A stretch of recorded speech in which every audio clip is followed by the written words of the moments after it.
Alright, homies. We're back. Today we're doing something a little bit different than usual. I don't think I've played the beta version of a game, but I've never played a demo game on stream before. I found this one on Instagram, and I thought it would be super duper fun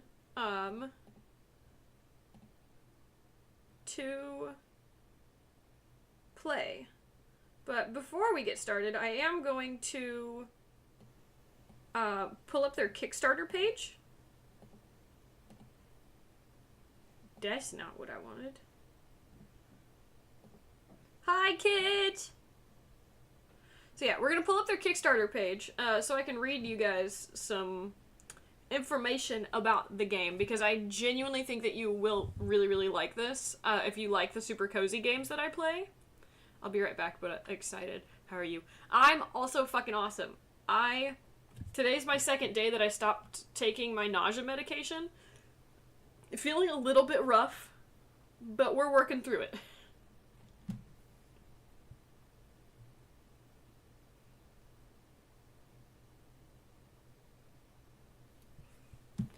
So, let me just get off of that. Give me one moment. I gotta put up my display capture.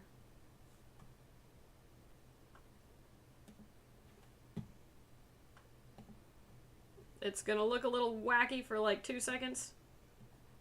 There we go. Ta-da!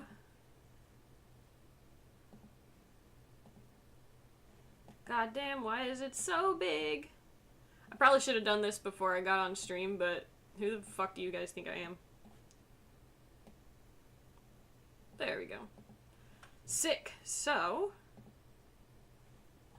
let me make sure it did the damn thing properly. Okay, it did the damn thing. Don't look at my fucking analytics. It's okay.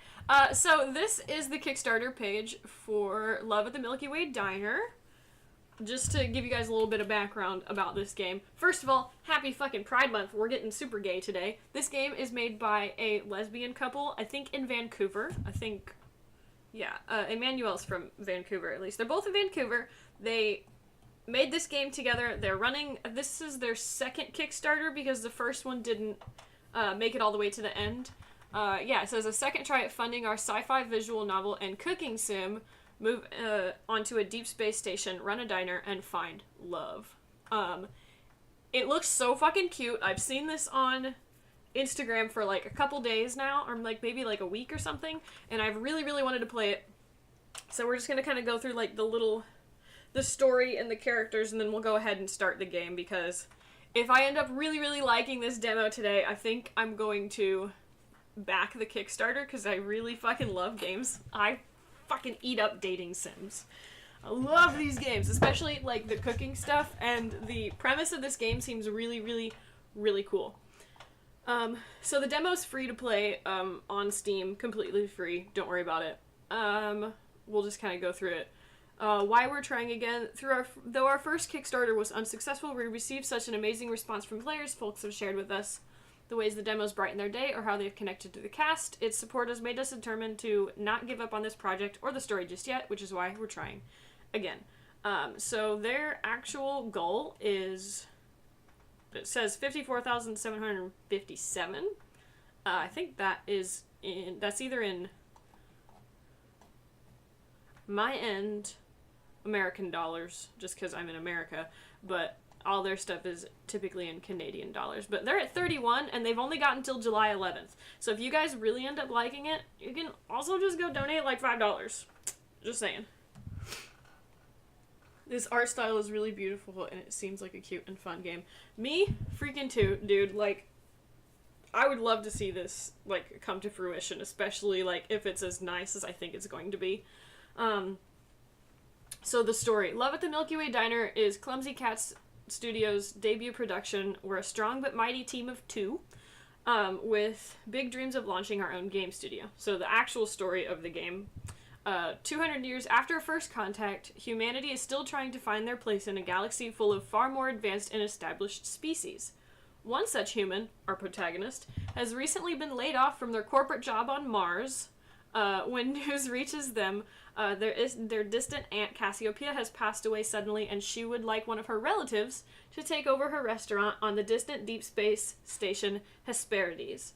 The protagonist also, don't fucking come at me if I butchered that. I might be Greek, but I can't read. The protagonist decides to take a leap of faith. They may have never left their home start system of Helios, but surely there must have been something, or maybe someone, better out there waiting for them. Ooh, Kitch, that just reminded me. I'm gonna text you real quick.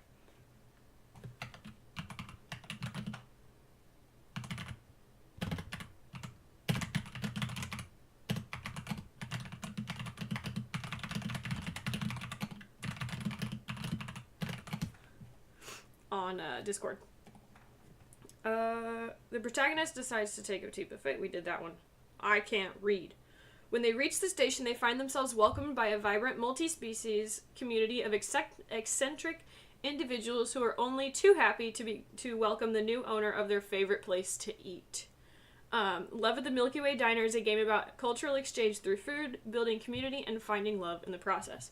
So essentially, your aunt dies, and she wants you to take over her diner, like, way the fuck off far in space. And so you have to start building this diner back up. And you meet a whole bunch of cool fucking people along the way. Oh, yeah. Hey, guess what? I'm fucking stupid and I forgot that display. It's right there. I'm gonna edit that out later. Fuck you. Can you tell? I only slept like 4 hours last night. You got me so fucked up. I hate my life. Yeah. Jesus fucking Christ. I'm a moron, and you never saw anything. Ignore it. So the love interests there, I think we're about even on, like, the amount of people. I think it's an even amount of people. 1, 2, 3, 4, 5, 6, 7, 8. Yeah, there's an even amount of people to date, which is nice because I like even numbers. So the love interests, there's Kyle, the cool and confident space trader who often passes through Hesperides. Wherever you're looking, whatever you're looking for, she can find in the right price. Of course, she's instantly intrigued by the station's newest arrival. Perhaps she surely sees them as new potential customer. Perhaps more. Me secretly watching everything. We love our lurkers! Also, hi. Lyro, also, pardon me if I fucking butcher all this shit. I'm really hoping that we'll get, like, audio of actually how to say shit in the game, because I'm illiterate and kind of stupid. Is the refined and cultured owner of the Wayfarer's Rest, a popular bar and night spot at the Hesperides, being from the Galactic Assembly's capital planet, Alahala. He is incredibly knowledgeable about the food and cultures of the galaxy's many species. Whether or not he's willing to share that knowledge with his new rival is an entirely different matter. Also, he's hot. I like him. Lurker Master over here. Also, hey, I love lurking. That's what I do in all my favorite streamers' chats. Don't worry about it. Despite being a streamer myself, I'm not a very active chatter. Adar?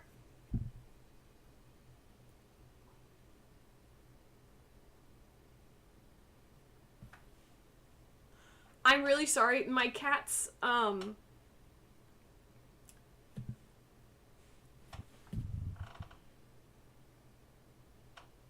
my cat's camera that's in my office just reset itself, and I was wondering what I was hearing, and now I'm gonna text my husband and ask if he just did something.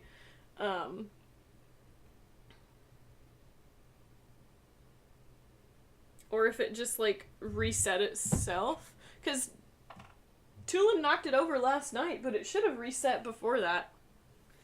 Adar is a shy, soft-spoken Arunian. Arian, farmer who works on the station's agricultural deck. He loves his work nurturing the plants that will go on to nurture and feed his community, and he feels most at home when he's gardening. He has a big heart, an even bigger appetite, and even bigger biceps. I really like him too. Saria. First of all, one of my, like, favorite character names, like, ever, because I'm such a big fucking Zelda nerd. Love her name. Also, they give all the pronouns for all these people, and they give, like, the species right next to it also.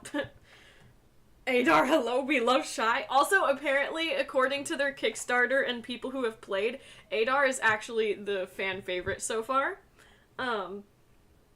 Sari is the lead physician on Hesperity Station, and she's everything you would wish your doctor to be. Kind, mature, attentive. Her patients and their well-being are her top priority. Her friends wish she would prioritize herself more. We love a lover. Also, I'm sweating. Roswell, she, by the way, Roswell is the lead mechanic on Hesperity's space station. They're incredibly skilled at their job and were considered a prodigy of robotics when they were younger. We love a nerd. They have a bubbly and friendly personality and are the player's neighbor. Also, really love Roswell. Maybe it's just the fucking haircut. Maybe it's the earrings. Maybe it's all of it. I also really love Roswell.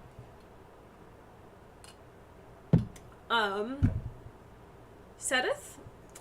Sedith is a biophysicist conducting research on a near microscopic organism that lives in the vacuum of space. I'm telling you guys I'm fucking illiterate. Please bear with me. He can be cold, sarcastic, and somewhat socially awkward, but if you're looking to win him over, asking about his research or challenging him to a game of hollow chess would be a good place to start. We love that. Also, listen, I'm not a monster fucker, but if you guys... Sorry, not monster. Alien, but, like... The way they drew his face is... I'm just saying. Also, my next favorite, Shiwu. Shiwu is the stern and serious head of security on the Hesperity Station. Despite his strict demeanor, he has a kind soul and cares deeply for his community, wanting to keep everyone safe and happy. He seems to be struggling under the weight of something more than just his heavy workload. He also has eye bags. I love myself a tired man. Points finger at you. I love that y'all are like, we love nerd/Psy. And me, I'm like, pink. Vega is giving Sujuin vibes. Amen! Oh yeah, she's the last one. This is Vega. Vega's a traveler venturing out into the galaxy for the first time after spending her life sheltered in her home planetary system. After her ship breaks down, she decides to stay on the Hesperides for a while she waits for repairs. She's bubbly, kind, though naive, but there are holes in the stories that she tells about her past that make you question just how truthful she's being. Eyebrow raises. Anyway, the protagonist is you, and so gameplay is pretty much, we'll just get into that. Stretch goals, so cute. Who the fuck is that?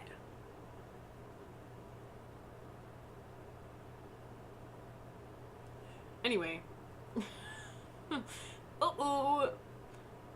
Oh yeah, so the developers are Emmanuel, Ellie Hykins? Sorry if I am not saying that correctly. And her girlfriend, their girlfriend, Lucky. Super excited, because I've been, that's what I said! Who that? Who that? They've been working really hard on this for a really long time. So if you guys are interested, they also have an Instagram. I think Ellie has their own Instagram that they use to promote all of the Love of the Milky Way Diner stuff. But I do believe that pretty much covers it, and we can start the game. I'm so excited.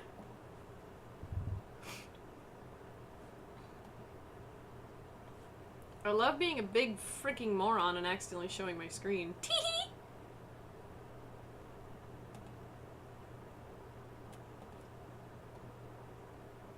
Okay. Let's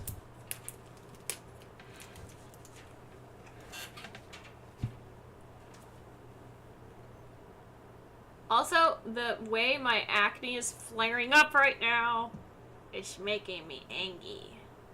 Play!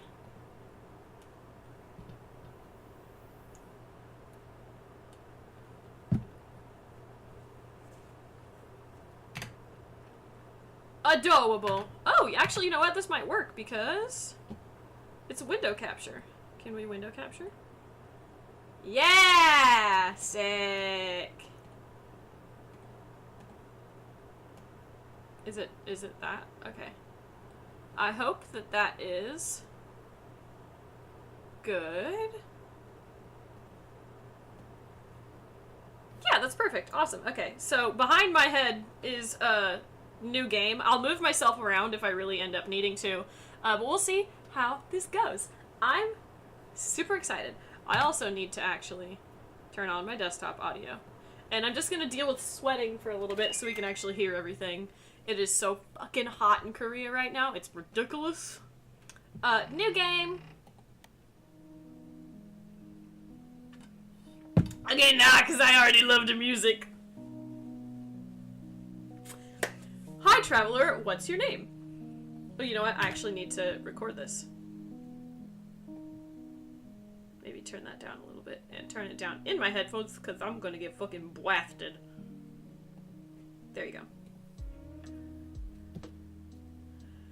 Yo, the music kind of fire! What's your name? Cottage Gamer. Absolutely. That's my fucking name. Thank you. Enjoy your journey. Bye, droid. Wait, why is this so cute already? I rub my eyes. I'm still feeling groggy and stiff from my time in the transport ship stasis pods. I stare out of the ship's many windows and into the emptiness of deep space. I'm sitting in the observation lounge of Argo 24. Also, by the way, Ellie is the one who makes all of the art for this entire fucking game, I believe. So, fucking enjoy, and huge shout out to Ellie. I think Lucky does a lot of the technical stuff. I could be wrong, but I love the art so far. I can just tell this is gonna be fucking beautiful. Your best choice for intra-system traveling, leaving the Helios system with prices that won't break the bank. Slay.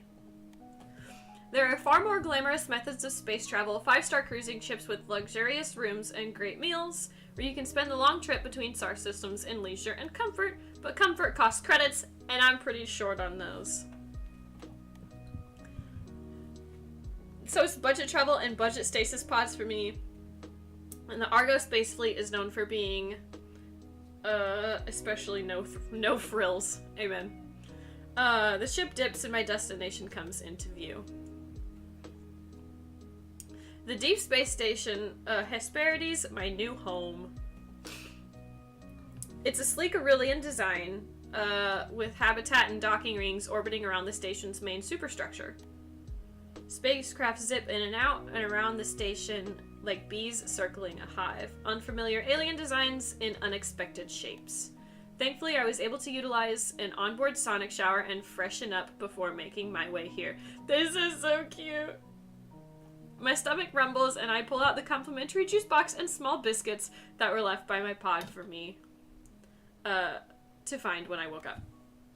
I tear open the package and nibble on the slightly sweet and crumbly digestive. I could definitely tell they're not American. The biscuit and calling it a digestive, that is Americans don't. But I tell you what though, European like biscuits and like digestives hit different. The biscuit's plain and strawberry juice is warm, but it's my body's first solid food in 2 weeks, and it's a relief to an empty stomach. I watch as one of the smaller ships heads towards a spot in space, marked by blinking buoys. There's a flash as the ship speeds past them, and into the wormhole, disappearing from sight. There are 4 other spots like this in the area around Hesperides. Stable wormholes, say that fucking like 10 times fast, each leading to a different place light years away from here. Loudspeaker, attention all passengers, we are now beginning docking procedures for Deep Space Station Hesperides. Also say that 10 times fast. I'm illiterate. Please make sure to bring all your belongings with you as you disembark. On behalf of the captain and all our crew, we thank you for choosing Argo Space Transport. I disembark from the Argo 24 into a massive arrivals hangar, and I'm immediately met with the shift in Artigrav. Artificial gravity. See, I'm not that illiterate. I know what I'm talking about. The difference between the calibration of the transport ship and the station is slight, but there's a bit more bounce. I'm so itchy. I have so much heat rash. That's why I need to actually have the fucking AC on, but I don't want to listen to it over all the rest of this, because this is really great. I've never seen so many different species all in one place, hustling between ships, trying to make connections, lining up to collect their bags and moving cargo around. Ow. Eyelashes too long. A dizzying flurry of fur and scales and tentacles and tails. It's so much to take in. The Helios system doesn't really get that much interstellar tourism, so seeing other species is a rarity. But this is the Hesperides space station, gateway to the Theta sector and the fringe colonies therein. In this part of the galaxy, humans are the minority. Oh, also, I'd like to point out that if you do end up backing this through Kickstarter and the game does, well, obviously when you back stuff through Kickstarter, it says on the website you're not, like, guaranteed any of the stuff that they make. But depending on, like, the tiers of, like, Kickstarter donations, if they do really well, you get specific, like, little perks. And I, at this point, think I'm gonna probably back the game. And one of their Kickstarter tiers is, like, an art book. I will die for an art book. I love shit like that. So I just want to point that out. They have tons of different tiers. Attention, this is the final boarding call for flight XJ6B6 with the service to Kashroth 4. All passengers should now board at gate C32. Out of the way! A voice from behind me calls before I can react. I'm shoved hard to one side. Ooh, it's giving Ajuma or Ajushi. Fuck out my way.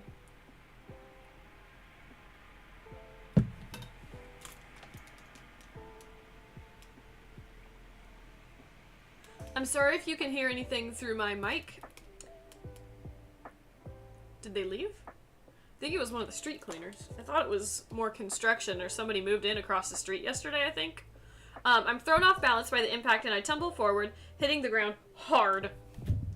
My travel bags slide a few feet away from me on the metal floor. I look up just in time to see a Sketrian with a large backpack run and shove their way through the crowd. Hey, watch where you're going! Growls and other voices. I hear footfalls jog towards me. The owner of the voice stops in front of me and crouches down to meet my eyes. Oh, shit! Woo! Hey, are you okay? Listen, if I had ears like hers too, I also would have that many piercings. Why is she so cute? She says with concern and in her deep voice, she's an alien, a Ketri. Ketri? I can't pronounce things. She has a worried look in her golden eyes. Pulling up next to her is a hover cart piled high with boxes. You're not hurt, are you? I'm okay, I might have a bruise or two though. I say sheepishly as I rub my right elbow, which bore the brunt of the impact. Ah, fuck, dude. I once had a coworker when I worked at Aldi that hit his funny bone so hard on a like corner of our like cashier's table that he passed out. And I literally only know this because my manager got it on like our CCTV and videoed it and sent it to me because I went to high school with my coworker. It was funny. Just know, if you hit your elbow hard enough, you can't just pass out. Slay.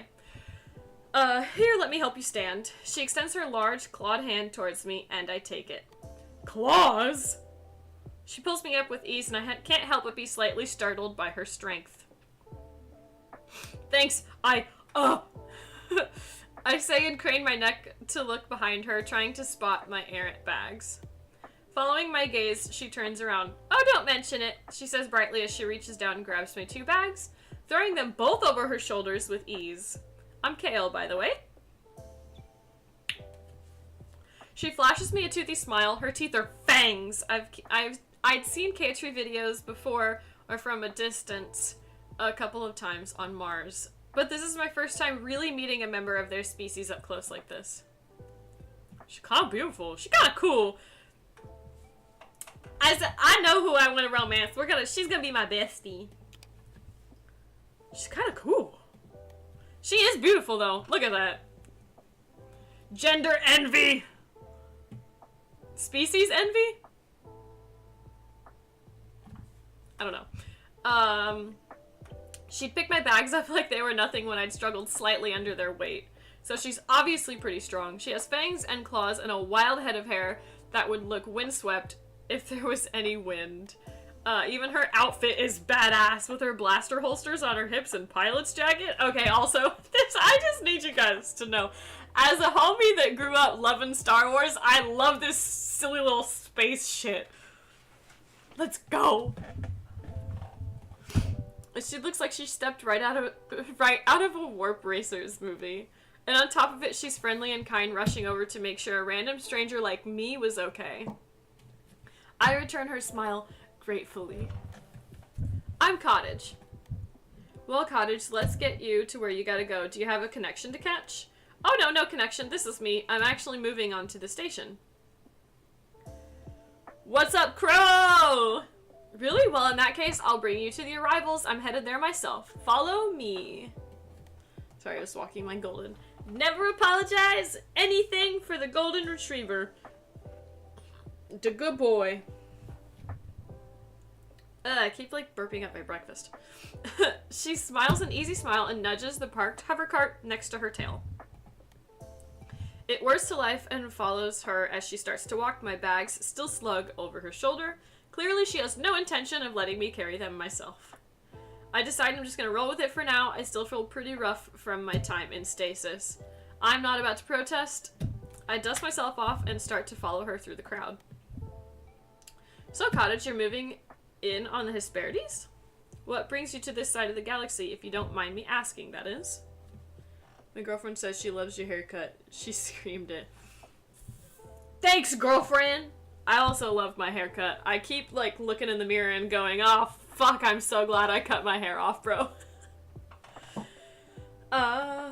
We get a lot of folks passing through, as you might have noticed.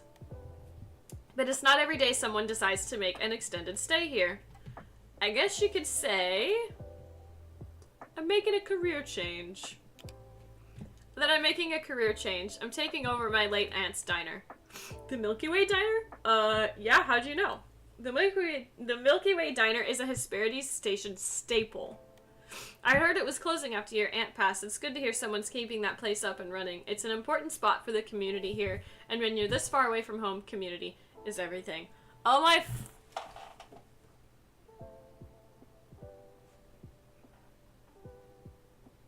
She gets it.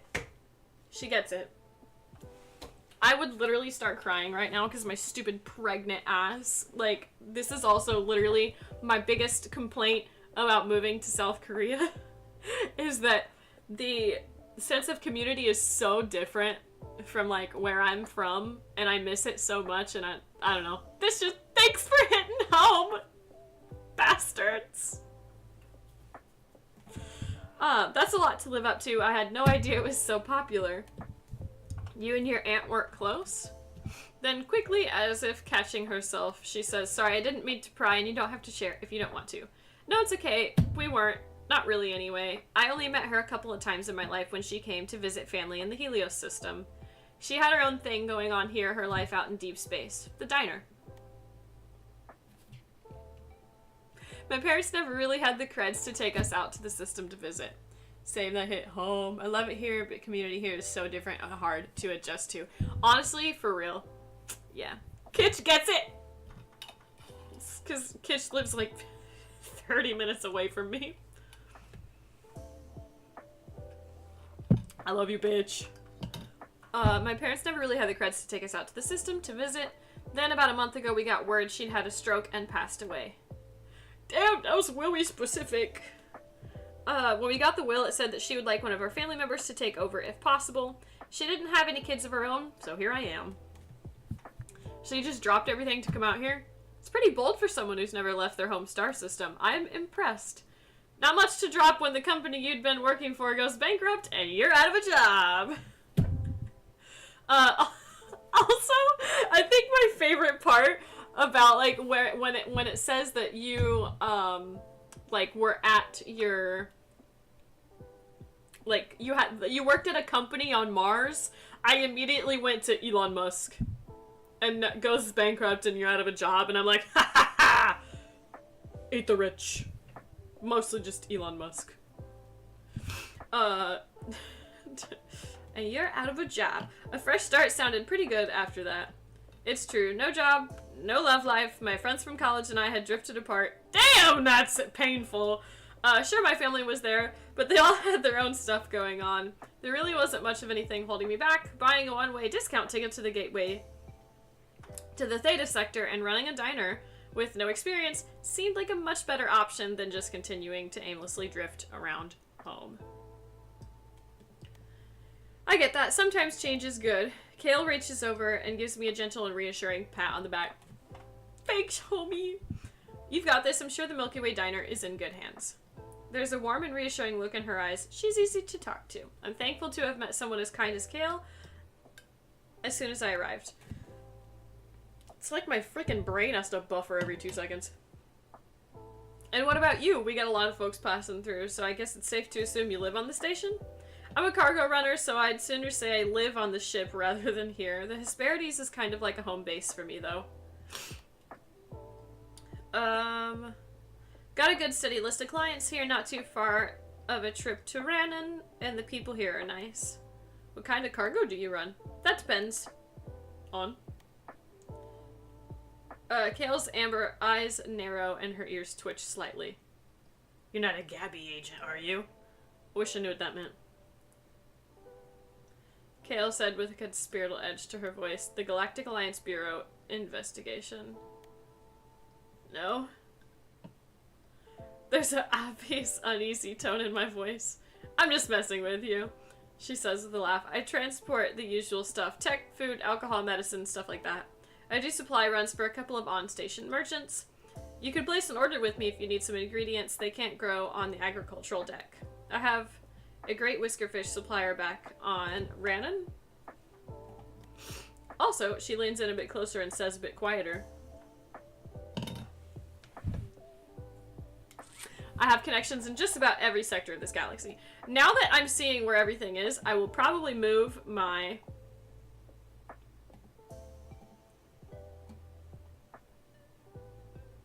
stuff over here. See how it goes.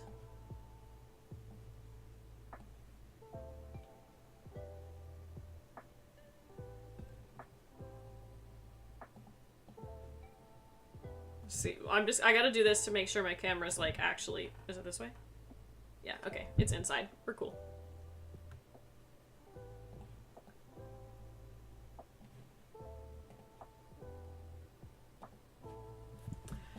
Just about every sector of this galaxy. Whatever it is you might need, I can find it for the right price, of course. Or the right person. Kale says with a wink and an undeniably flirty voice in her flirty tone in her voice. Okay, yeah, I'm married, bro. I can't do that flirty shit. I'm like, yeah. Am I being hit on by a kitchery right now? Kale isn't exactly being subtle. I'm not necessarily surprised she'd be interested in a member of a different sapient species. After all, interspecies couplings aren't unheard of. People from different star systems have been living side by side for centuries. There was even a Martian drama series a few years back about a Naru and a human. I'm surprised she's interested in me. Ignore, because I am very much interested in Shy Boy. We want to meet the agricultural homie. And if it turns out I am working for the Bureau of Investigation. Kale smiles and lets out a rumbling sound that sounds somewhere between a purr and a chuckle. Then you're welcome to check my files and find that everything I transport is completely above board. I said that I wasn't gonna turn this on, but I'm like actually sweating my balls off and my heat rash itches so bad. My record is spotless, Agent. We stopped getting into the short line. The little ad looks like that motherfucker we saw when I was like, who is this? That like wasn't a character that we'd met. Okay, hold up. We stopped getting into the short line leading to a kiosk manned by a human in a green uniform. Alright, here we are. Is this gonna be bags under his eyes, Shiwu? Give me your palm pad, I'll add my contact info. That way you can place an order with me if you need anything for the diner.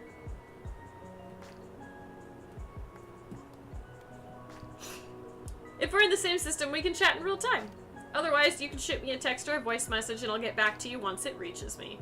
Hey Derek, welcome back! I know how interstellar communications work, you know. I say with a laugh, handing her my palm pad. This may be my first time out of my system, but I'm not totally clueless. I know. Just a reminder. She says as she types in her contact details, she hands my palm pad back to me. I notice we've made it to the front of the line now. I gotta deal with all this stuff. I've gotta get all this stuff where it needs to go, so I'll head in first. I'll be seeing you around. Bye, girlfriend! I love you!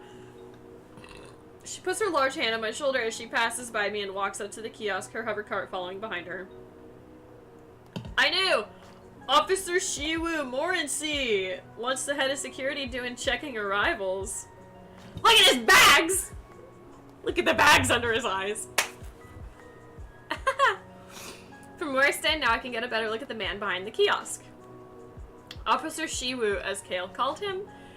He has wavy chocolate brown hair that curls around the nape of his neck and a stern expression on his face.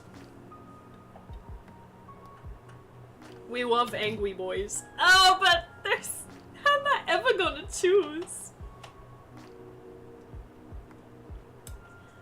He's not too tall with an athlete's build. I can't help but notice the prominent bags under his eyes. He looks like he hasn't had a good night's sleep in ages.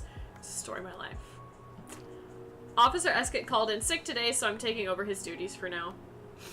Can I please get your name and purpose for your visit to the station? His voice is deep and soft with a stern edge and a slight fringe planet accent. Really, Shiwu, we gotta do this whole song and dance every time. It's not like you don't know my name and call sign by now. I know your name, Kale, but regulations are regulations, and there are questions I need to ask every person who goes through arrivals. Now, can I please get your name and purpose of your visit to the Hesperides station? I like this guy a lot. Kale's tail twitches slightly in irritation as she rolls her eyes. Slay. Kale Voshruna? Cargo delivery for Ashketh's General, Haley Roswell, and Wayfarer's Rest. Shipping manifest will be under call sign Starblazer. Shiwu types away quickly at the hollow screen under him, giving the manifest a quick read. Thank you, looks like everything's in order. Looks up from the screen and at Kale. Also, this is your reminder that all weapons are left on the ship. She flips open the flaps on her holsters with a flourish. Waya! Revealing the empty pockets. I know. It's not like this is my first time here. I'm only reminding you because you forgot last time. Because I was in a hurry. I had a row that needed to get back into temperature control. It was losing freshness by the second. They're going back and forth like this, but Kale doesn't sound angry. Just mildly annoyed at the bureaucracy of it all. Kale seems to be the type that chafes up against rules and regulations, and Shiwu doesn't seem the type to loosen protocol for anyone. We love the rules. Arms out, just gonna give you a quick scan, then you're free to go. Pair of spherical float droids deploy from behind the kiosk and float on either side of Kale and her hover cart. Scanning, please hold still. 2 droids emit green scanning beams, and float around Kale, scanning her and her cargo. By the way, you look more exhausted than usual today. Are you holding up alright? Now it was Shiwa's turn to roll his eyes. He sighs a bit and rubs the back of his neck. I appreciate your continued concern about my well-being, but really I'm fine. It's nothing new. Still, you should check with Saria. I did a couple of days ago, but like I just said, I'm fine. Shiwa's face softens as he speaks. The droids finish their scan and the green lights turn off. He ain't gotta smile like that. Why he smile like that? What the fuck?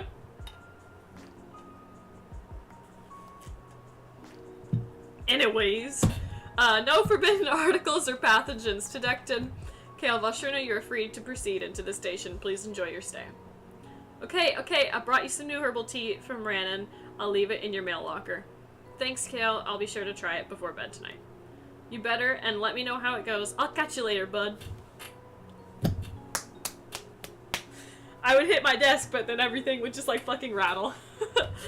With that, Kale gives her cart a nudge and she walks into the station, but not before looking over her shoulder at me and giving me a smile and a wave. See ya, agent. With that, she disappears around the corner. I grab my bags and lug them over to the kiosk where Shiwu stands. Welcome to the Hesperity Station. Can I please ask your name and purpose for your visit to the station? Shiwu says, meeting my eyes over his holoscreen. Cottage Gamer! And I'm moving into the Hesperity Station to take over management of the Milky Way Diner.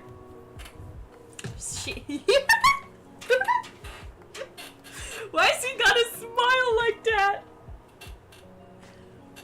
Why'd I giggle like that too? What the fuck is this game? 100%!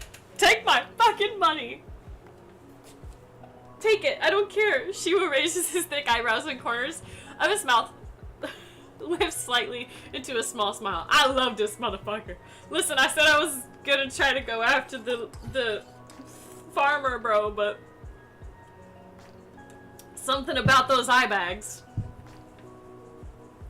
Take my credit card. I don't have a credit card. Take my debit card. Ah yes, we've been expecting you. Welcome aboard. I'm Officer Shiru Morency, Head of Security. Can I please get you to confirm that these details are correct? I'll also need your travel documents. He hands me the holo screen. Let me see. Given name, Cottage Gamer. Species human. Home system Helios. Home settlement New Crete, Europa. Let's edit. That's fucking cute. And you can choose your pronouns. Slay and Yas. How do I say yes? I'm good. X? I scan my wrist chip on the holoscreen before handing it back to Shiwu, who gives it a quick once-over. Alright, everything looks good. This is a GA Category 3 station, so all Class 4 and above weapons are strictly prohibited on the Hesperides. If you're carrying any energy blasters, phasers, electro pulse emitters, or laser swords, please leave them with me. We will store them in a secure location till such time as you leave the station. Good thing I don't carry any weapons then. Shiwu smiles a bit at that.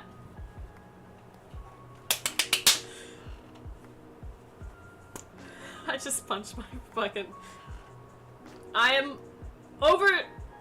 not overstimulated. I'm stimming like a motherfucker, and I'm so sorry that you guys gotta watch this, but I fucking love this game so far. I wish more people shared that sentiment. Do a lot of Sapiens try to carry weapons aboard? I ask a bit worried. I'd heard stories of the news of the lawless and certain parts of the galaxy where the GA had less control. Stories about pirates and bounty hunters armed to the teeth. Was this station the galactic equivalent of a frontier town like the old Earth Western movies? We're not too far from some fringe colonies. Things are a lot rougher out there. But personally, I've always felt that carrying a weapon invites more trouble than it solves. He looks up to the screen to meet my eyes. I must look worried because he quickly clarifies, you don't have anything to worry about. The station is completely safe. The Hesperides is under GA protection, and we take our no weapons policy very seriously. You won't be seeing any shootouts on the promenade. Anyways, let's see. I'll go ahead and update your access files so you can use your wrist ship to access the Milky Way Diner, as well as your quarters. If you'd like, I can have someone from the agricultural deck drop some ingredients off the diner for you. Oh yeah, that would be great. I'd like to take the kitchen for a spin. I figured as much. Let's see what else. You'll be in room 3 of Living Block B. Your room will have a bathroom with water and sonic showers, a tub, kitchenette, as well as your bed. Sheets and pillows are provided. The room's been prepped for your arrival. There's also a common space with a living area and a larger kitchen. Your neighbors have already been told to expect you. Please make sure to introduce yourself when you get the chance, as you'll be sharing the space with them. I'd heard about similar setups in other stations and space colonies. Life in space can be isolating, so dwellings and neighborhoods are often planned with an emphasis on community building. I love this! The game was built for me, brother. Noted. Do you like living here? Do you like living here? I've never lived off-world, so I'm not super familiar with station life. I do, and I'm sure you will too. Sharing space with your neighbors and living alongside different species can take some getting used to if you're not accustomed to it, but you'll get settled soon, so try not to worry too much. It's that motherfucking smile! I might have to pause to go to the bathroom and then, like, just stim like a motherfucker in the kitchen so I can stop. Hee! Haha. I'm excited, can you tell? That's reassuring to hear. This is also new to me. It's not the biggest station. Functionally, it's kind of like living in a small town. There's the good and the bad that comes with that. For example, once news got out that the Milky Way Diner wasn't actually closing down and Cassie's family member was coming from Helios to take it over, let's just say that you've been the talk of the town. Small town gossip is a thing even at the gateway to the Theta sector? Huh. Pretty much, I'm sorry to say. She says with a shrug of his massive shoulders. On the bright side, you're the human that's bringing back a beloved station eatery, so I'm sure you'll receive a warm welcome as a result. Also, I imagine this going on and we're just having this small talk while, like, tons of people are probably waiting behind me like, hurry it the fuck up. I'm trying to get in. Kale mentioned the diner was really popular. Whoa! Hit by a sudden wave of vertigo, it's like the ground underneath my feet has given way. Catch me, brother! Catch me, brother! I feel my eyes roll into the back of my head and I crumble. I'm fully expecting to hit the ground for a second time in less than an hour, but the impact doesn't come. I knew it!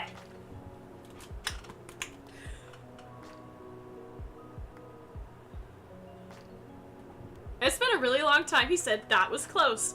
I'm sorry. That was the first time I've stimmed like that on stream, I think.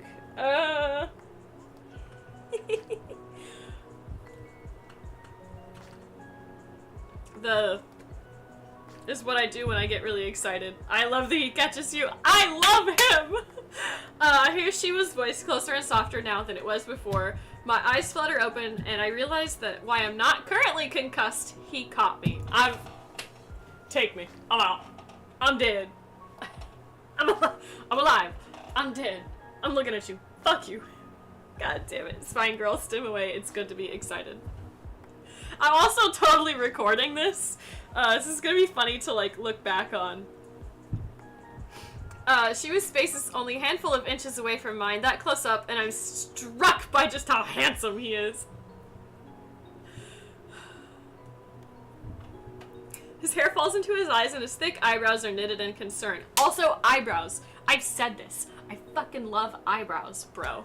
Like, I've been watching Bridgerton, and if you guys have seen Queen Charlotte, the dude who plays I'm married, but the dude who plays George, I'm out. Lord save me. Lord save me. A slight frown on his soft-looking lips. Soft-looking, god damn. I've also had coffee. One of his hands supports the head and the other's wrapped around the small of my back. Nah! Nah! I can't do this, brother! He must have vaulted over the kiosk and caught me just before I hit the ground. Also, he's a short king. Let's go. We're staying put. Duh. My head's spinning, my eyes going in and out of focus. I don't dare to try and stand on my own. Easy there. Looks like there's still some sedatives in your system from the stasis pods. Shiwu says gently. We look into each other's eyes for a few moments. Ah! I find myself increasingly aware of the feeling of his hands under my back and my head supporting my weight with ease. Is it just me, or do the dark circles under his eyes somehow make him look even more handsome, I think to myself. Oh my god, did we say that out loud?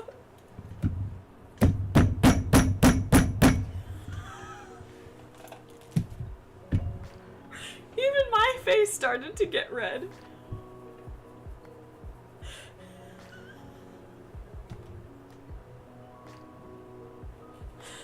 I can't fucking do this, brother. Mom, come pick me up. I'm blushing. Cottage, do you think you can stand? I come back to reality, suddenly finding myself feeling a bit self-conscious. I said that out loud! Why would you say that out loud? Damn, girl. Anyways, yeah, I think so. Thanks for catching me. All part of the job. Shiwu helps me stand, supporting me as I try putting weight on my wobbly legs. Thankfully, I feel the vertigo waning. I feel awful. I say as he lets me stand on my own once again. I get my bearings and he walks back to his post behind the security kiosk. If it's any consolation, you're not the first person to faint from cheap stasis sedatives. Still, you should head straight to the mid-bay once you've, head straight to the med bay. Why did that sound Australian for like 5 seconds? Maybe it didn't, but in my head, because of the way I was saying it, it did. Do I watch too much, what's that? It's a fucking lifeguard show. Watch like Bondi Vet and Bondi Rescue. Just saying. Any Australians out there? I'm a big fan. Still, you should head straight to the med bay once you've been scanned and cleared. Dr. Saria will take a look at you and she can give you something to help you as the drugs leave your system. That sounds like a good idea. I'll do that. Alright, arms out. Shiwu says as the 2 float droids deploy. I comply and they take a couple of moments to complete their scan. Also, this came out of, like, fucking left field. I did not think that he would be my favorite. I really thought that... What's that little... What's the friggin... What's his name? I really thought that, like, Adar or Lara would be my favorite, but this guy... Okay, damn. What are we doing? No forbidden articles or pathogens detected. Cottage Gamer, you're free to proceed into the station. Please enjoy your stay. I start to pick up my heavy bags. You could just leave those here. I'll get a delivery bot to take your bags to your room. Just focus on getting to the med bay. It's on level 5. He types a series of commands into his screen, and a rectangular bot comes speeding around the corner and skids to a stop in front of me. With a series of cheerful-sounding bleeps, it splits from the vertical seam down its middle, a compartment filling the gap between its 2 halves. As I place my bags onto the compartment, I notice a small velvet cylinder perched on top of the front half of the bot. Is it wearing a bellhop hat? That's so cute! Now I'm imagining, like, fucking Esteban from Sweet Life of Zack and Cody, but as a robot. I know better than to anthropomorphize simple AIs like this, but I can't help but think it sounds happy. Also, I might be illiterate, but I think I said that word right. That's certainly not regulation. I'll have to talk to Roswell about this. Shiwu mutters under his breath. Now loaded with its cargo, the delivery bot closes the compartment, and it speeds away as fast as it came.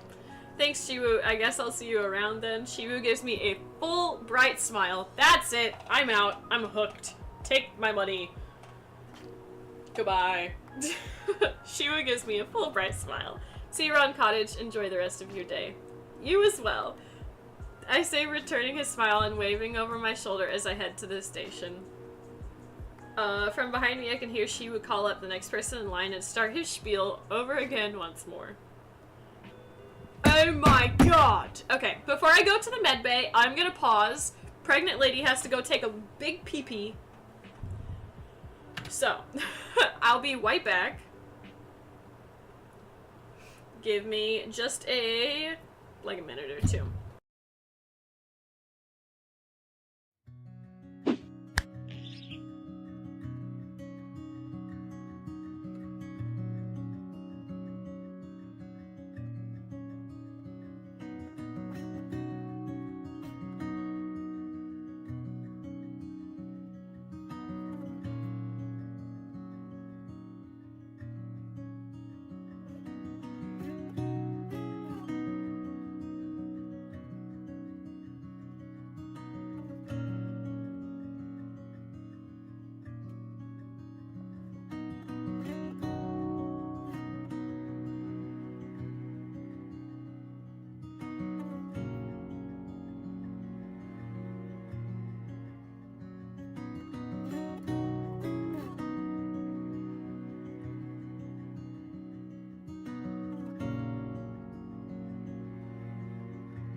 Alright. We're back. And I put away my coffee like a good person who did not need to drink that much fucking coffee. And I got water. Also, I don't think I showed you guys. Look at my new cup. Cardcaptor Sakura. I just be drinking water out of it. But, uh-oh. Okay. Back to it.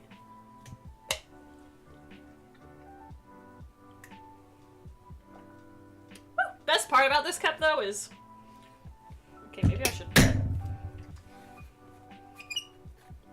I can change the paper.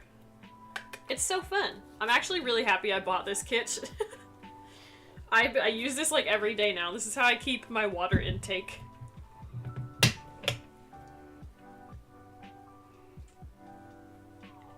Woo! Okay. A light chime goes off as I enter the med bay. Also, if at any point the music gets too high, please let me know. I'll be with you in just a moment. I like to imagine the doctor's British. Got my Genshin Barbara cup. Hell yeah! I do like your Genshin Barbara cup. As much as I don't like Barbara as much as other characters, I thought your Barbara cup was pretty cute. Calls out a calm, feminine voice. British. Just take a seat in the waiting area. Oh, you know what? Oh, look at her! She's new on... I forgot her name. What's her motherfucking name? Vega. That's what it was. That's Vega. Dude, her hair is so cute. Look at her go. The office is small with a dividing wall separating the treatment and waiting areas. As I take a sneak peek into the treatment area, there's an examination table, as well as an open med pod where a short Arunlian woman is in a hospital gown. I don't know. I'm having like a stroke. I can't read, dog. A Naru in a doctor's coat faces her, looking at the notes on her holopad.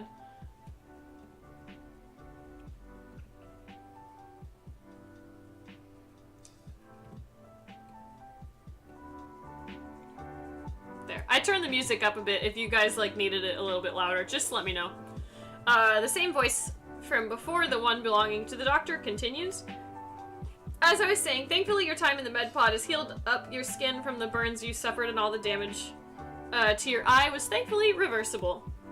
I'd still advise limiting exposure to unnecessary visual strain for a few days, limit screen time, and get lots of rest. However, Vega, I'm afraid you'll have some permanent discoloration on your skin. I doubt this is what you wanted to hear. Sadly, Aurelian skin is particularly prone to scarring, especially after a trauma like the one you faced. Hello? Hi. Hey, baby. Come here. That's not here. Come here. You coming up? Yeah. Oh, hello. Come here. Oh, you're gonna scratch my chair first? Come here. Oh, that was a good yawn. Hi, Tuwin. Everybody say, Happy Gotcha Day, Tuwin.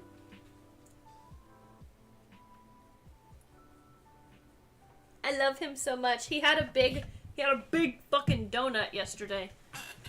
If you guys haven't already seen in the Discord, I gave him a donut, or like a, the short. I made like a tiny little YouTube short yesterday, too, of him eating his wool donut. Are you mad? There you go. You good boy. He doesn't like it when my iPad gets in his way of, like, looking off into the distance.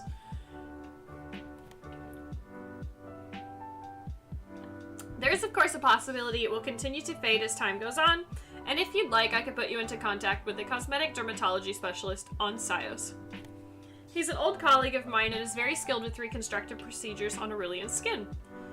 The patient sitting on the med pod, Vega, speaks up. Her voice is sweet and carries the almost melodic-sounding Aurelian accent. Thank you so much for your treatment, Dr. Saria. It's okay, really. I don't mind the scarring too much. So much cat hair sticking to my makeup. You need to get brushed again today, buddy. I'm just happy I'm safe. You are incredibly fortunate that Officer Shiwu was able to get to you when he did. My man! Cat hair everywhere. Hey, you okay? Kinchana? Oh, it's good itchies. I need to clean your ear again today, don't I, buddy? From what he told me, that rust-heeled ship you flew in on was a death trap. You're lucky only the tertiary fuel line burst. If it had been the secondary, or stars forbid the primary, there might not have been anything left of you to put in the med pod. You good? Good boy. Let me move my water for him.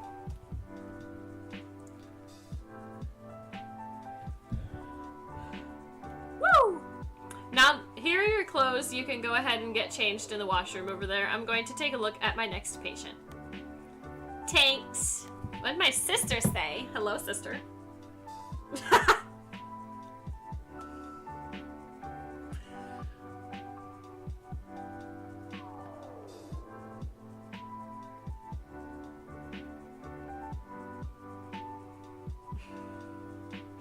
I fucking love my sister.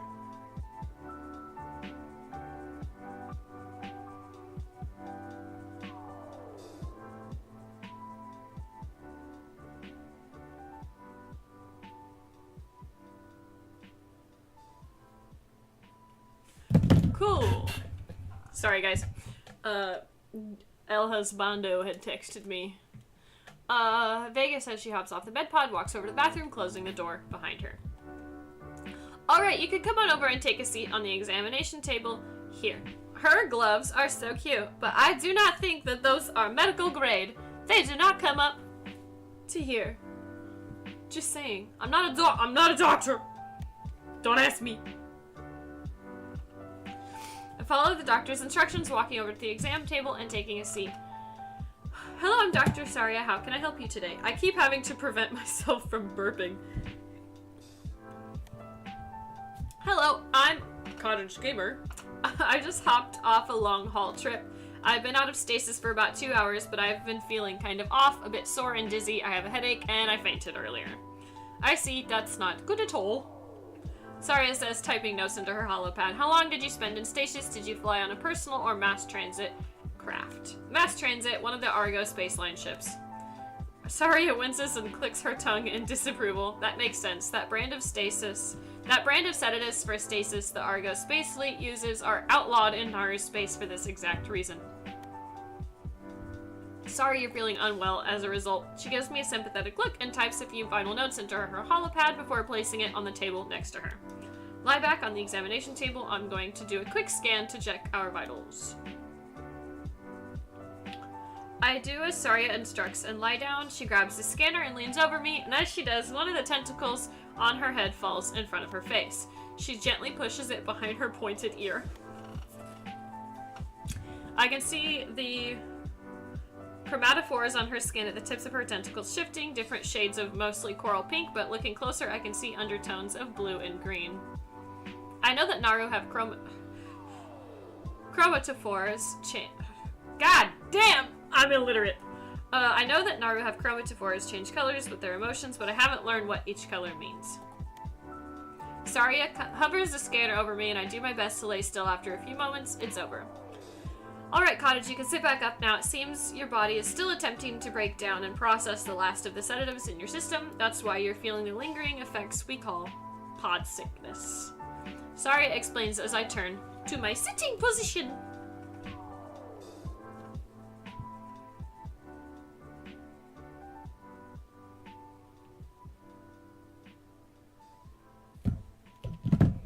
I can give you an injection that will speed up the process significantly. Since it will be going into your bloodstream directly, you'll feel better much quicker. Are you okay with needles?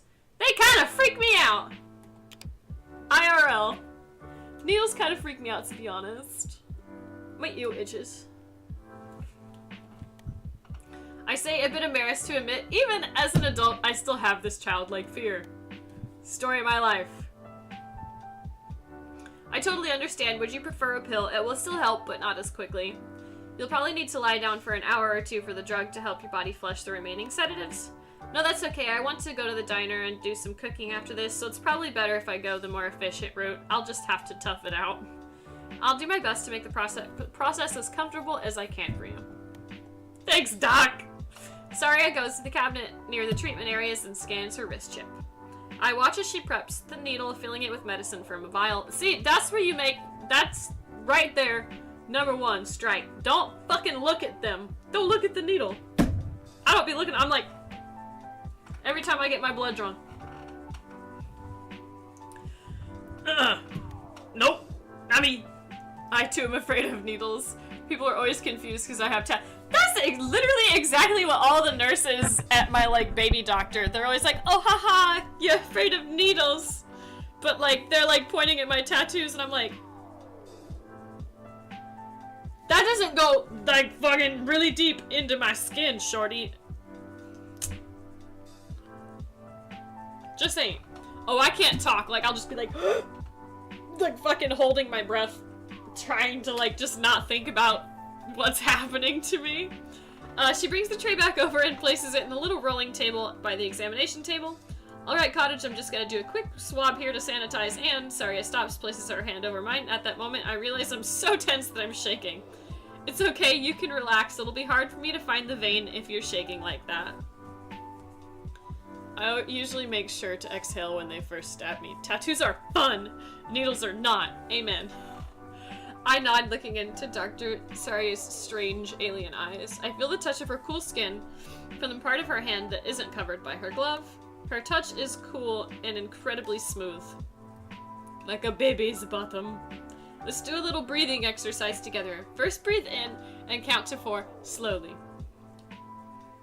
1, 2, 3, 4. Hi, Brittany! Welcome! We're having fun over here tweaking about cute aliens. I follow Dr. Saria's instructions, closing my eyes and listening to the sound of her calm, gentle voice.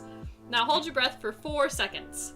1, 2, 3, 4. Her hand closes mine gently. We're getting a shot currently, and we're freaking out, and the cute doctor is helping. Finally, we're going to exhale slowly on the count of 4. We got this. Don't worry about it. I hate needles. Gross. I feel much more calm now, thank you, Dr. Saria. It's no trouble at all. Do you think you're ready now? Yeah, I think so. Good, here, you can hold on to this if you like. Hands me a soft, jelly-filled stress ball. Oh, the jelly-filled stress ball.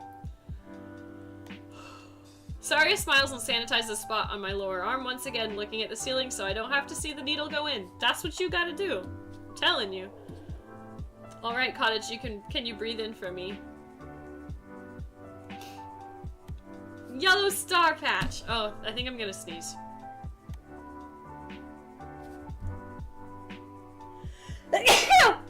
Ah!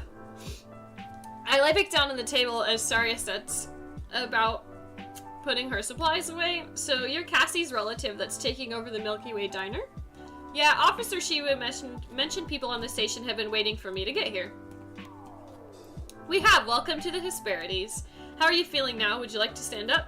I get up off the examination table. The difference is startling. My headache and dizziness are gone. I feel much better now, thank you. I'm glad to hear it. Are you going to be heading to the diner now? Yeah, I'm starving. Officer Shiwu said he was going to ask someone from the agricultural deck to come by with some produce. I better head over there if I want to meet them. Oh, guys! We're going to meet him! Adar! We're going to meet Adar! Let's go! Brittany, you missed my absolute tweaking, like, stimming session for the character that we met before this. It's been a great time. Haha. Let's go! Shy boy! It'll be open in a couple days. I was planning on it. It'll be nice not to have to cook for every meal again. Look at her in her little outfit!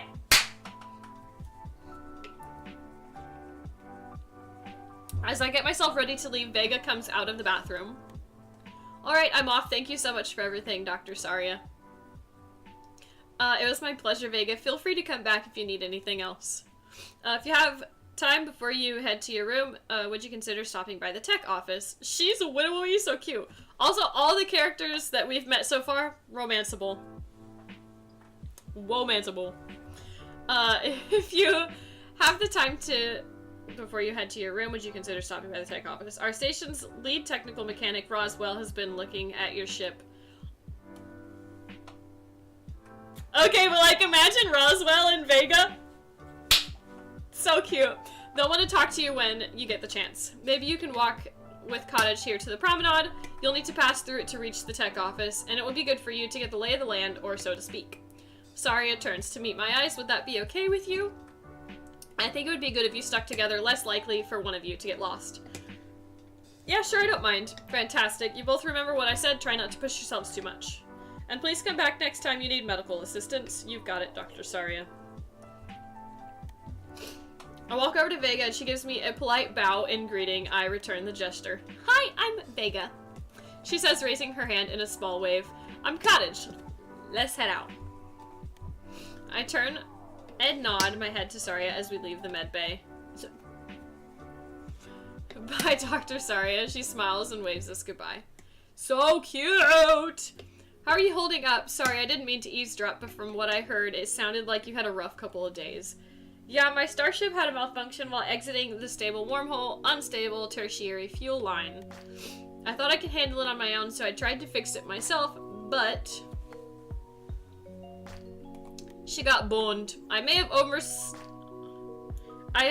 overestimated my abilities. Thankfully, I was able to get a distress call out before something really bad happened. That must have been terrifying. Oh, it was. I really thought this is gonna be it. It's the end. Thankfully, Officer Shiwu and the rescue team were able to get to me super fast. I'm holding up pretty well, all things considered. Just a bit stiff. I'm glad to be up and walking. I know the feeling. I just got out of a 2-week stasis early this morning and it feels good to stretch my legs. I've heard those long-haul stasis pods are super awful. Is that why you were in the med bay? Pod sickness? How'd you know? Don't look at me like that. That was really judgmental, Tulin. Rude. He gave me the nastiest little side eye just now. Yeah, they really are. I feel much better now, but I fainted earlier. Thankfully, Shiwu was there to catch me, I think to myself. Oh, you're thinking to yourself now instead of talking out loud to the really cute security guard? Fucking ding-dong. His bags, the bags under his eyes make him look more handsome from here. Christ. As we walk through the hallways, I notice Vega staring intently at me. Look at the Will stars in her eyes. Is there something on my face? I ask, and we stop walking for a moment. Oh no, sorry, I didn't mean to stare and make you uncomfy. It's just that I've never met a human in person before. Adorable. Well, technically I met Officer Shiwu, but only briefly, and I was a bit busy trying not to, like, die. Well, you're the first Aurelian I've ever met, so I guess we're even. It's my first time out of my home system. I think you may like the game Coffee Talk. I actually do like Coffee Talk. JJ actually did all of the Korean subtitles and shit for the first or the second game. I think it might have been the second game. The only problem is I can't play it on stream with the music playing because the music is copyrighted.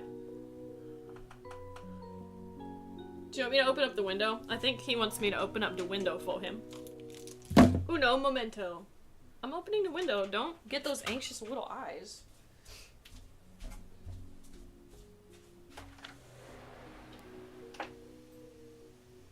There you go. I can't open up the window all the way because it's hot as Satan's fucking crotch outside.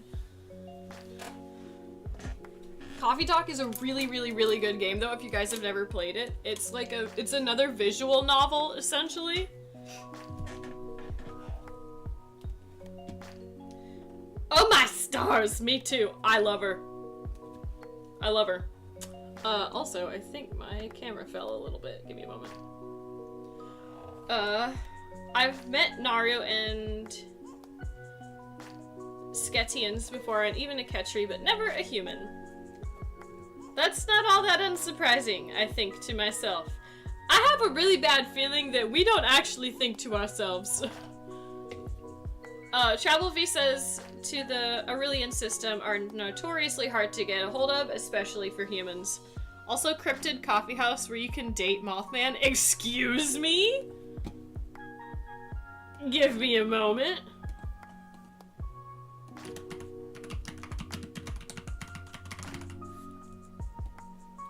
$10.99?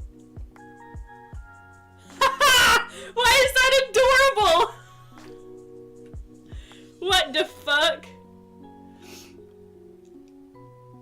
Oh my god, and the like backgrounds for that game are like actual pictures? That's so cute.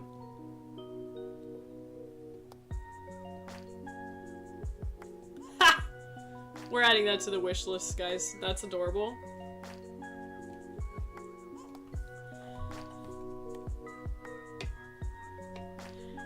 Vega leans in closer, staring intently at me with her shining red eyes. Up close like this, I know a slight shimmer of her green skin, almost like she's wearing a light dusting of body glitter. I love how they're doing this demo of introducing, like, each character one at a time. I am so excited to get to the kitchen and start cooking. This game is so cute. Aurelians are a species, as a species, look like mythical creatures to us as humans, like the Fae or elves of old Earth legends come to life. Their entire race was stupidly, stunningly beautiful by almost all human measures of conventional attractiveness. So, what's your impression of seeing one of us in person? I asked, trying to mask my self-consciousness from being looked at so intensely. I, too, don't like being perceived. It's great. This game will really help anyone's reading skills. For real, bro, I'm illiterate. I can't pronounce, like, most of the shit. And I sure as hell have never liked reading out loud.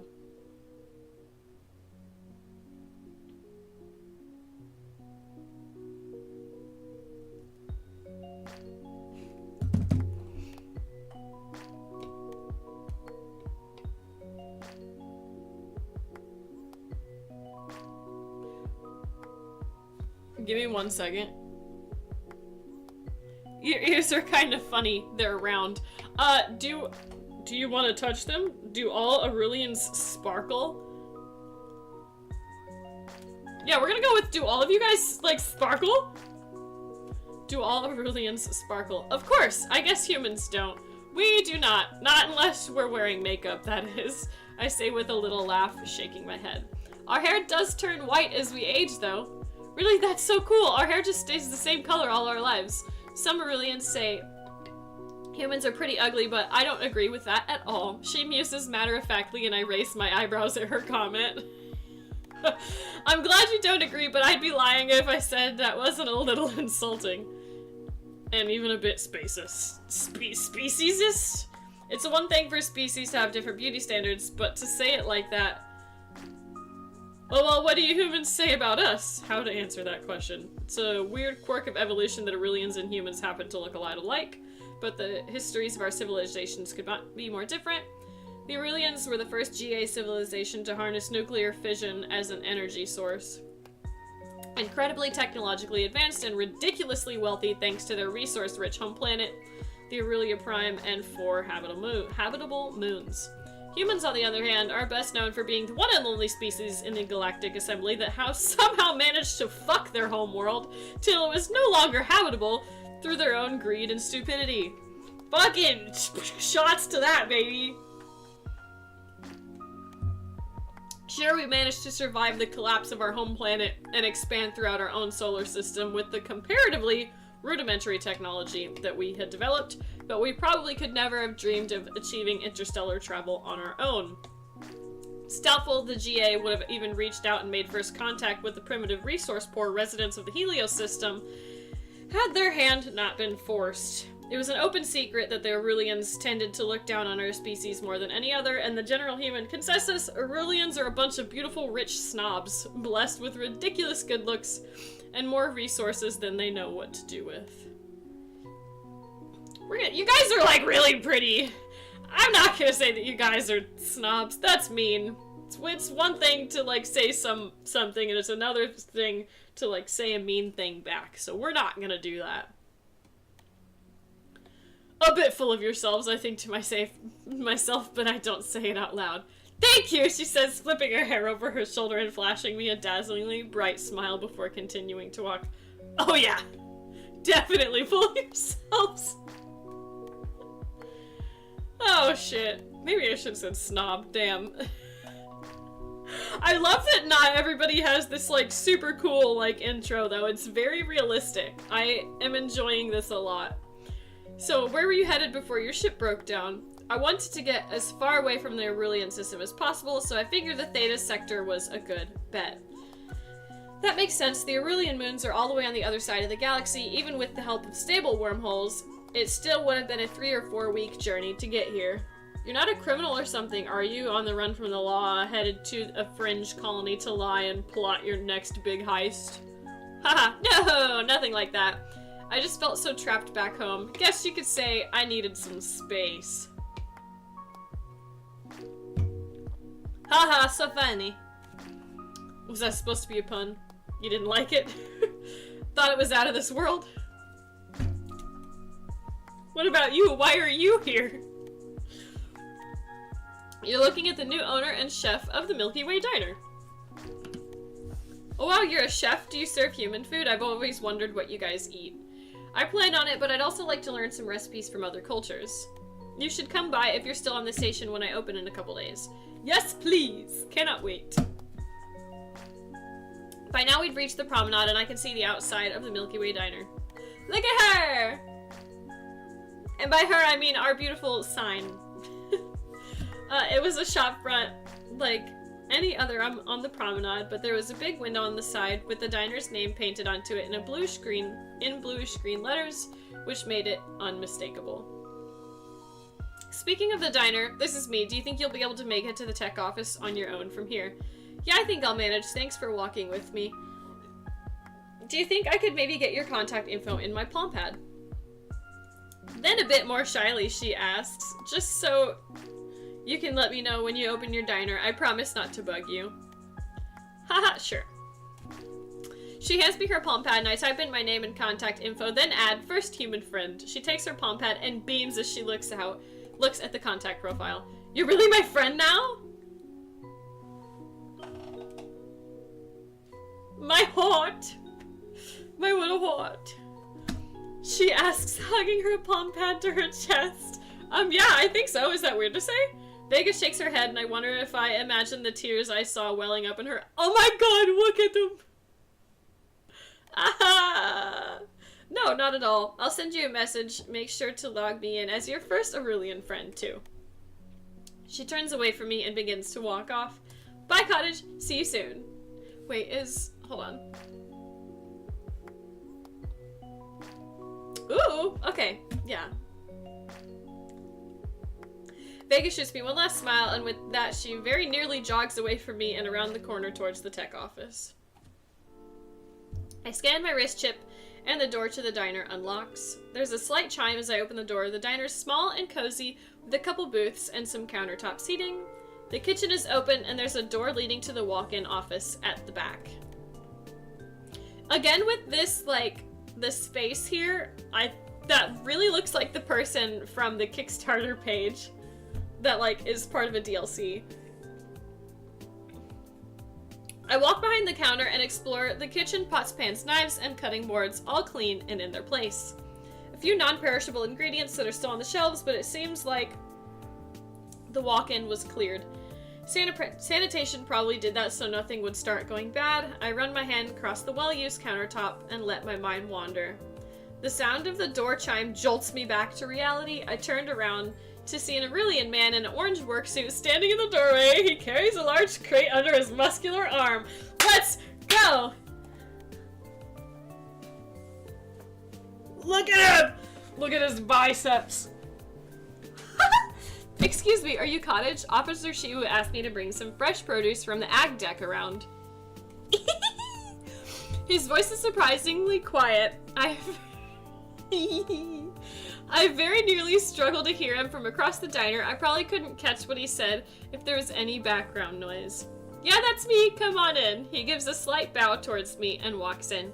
You can go ahead and put the crate on the counter over there. Thanks for bringing groceries. What's your name? Oh, it's Adar. I'm a farmer from the agricultural deck. He says, placing the crate onto the counter, and he moves a small potted plant with heart-shaped leaves from the crate. I also brought you an Avarnian mint plant. I thought maybe you might like it. I love him! Jesus, take the fucking wheel! He extends the pot towards me, and our fingers brush slightly as I take it from him. I take hold of one of the slightly fuzzy leaves and pluck it off the plant. Nice to meet you, Adar, and thank you. This is edible, right? Adar nods, and I place the leaf on my tongue. It tastes green and slightly cooling. It's nice. Thanks again. This is so kind of you. It's no trouble at all. I place the little plant on a shelf by my cooking station, then lean over the counter to get a closer look at the contents of the crate. Oh! Oh, slay.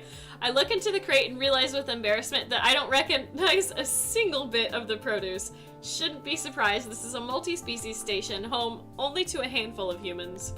Of course, the ag deck would be more focused on growing crops catering to the myriad of other species that call Hesperides home. I spot a tomato hidden amongst familiar fruits and veggies. At least I know what to do with one of these things. Is something wrong? Adar asks, worried eyes moving from the crate to me and back to the crate. Nothing's wrong, it's just that I don't really know what any of these are, except for the tomatoes. I know those. I've never left my home system, and we don't really grow many crops, from other planets in Helios. Oh. Yeah, that makes sense. Sorry, I should have brought you things you'd be familiar with. He avoids my eyes, and the poor guy looks terribly embarrassed. Look at him! He's so cute and muscular. It's okay. Oh, sorry. Don't be, you didn't do anything wrong. Everything looks really interesting. I'll have to learn to cook with what I can. Get on the station sooner or later. Adar's expression brightens, meeting my eyes once again. Look at him smile! If you'd like, maybe we could do a little taste test. You could sample the produce I brought, and I could tell you a little bit about each one. I'd fucking love that, Adar. Thank you very much.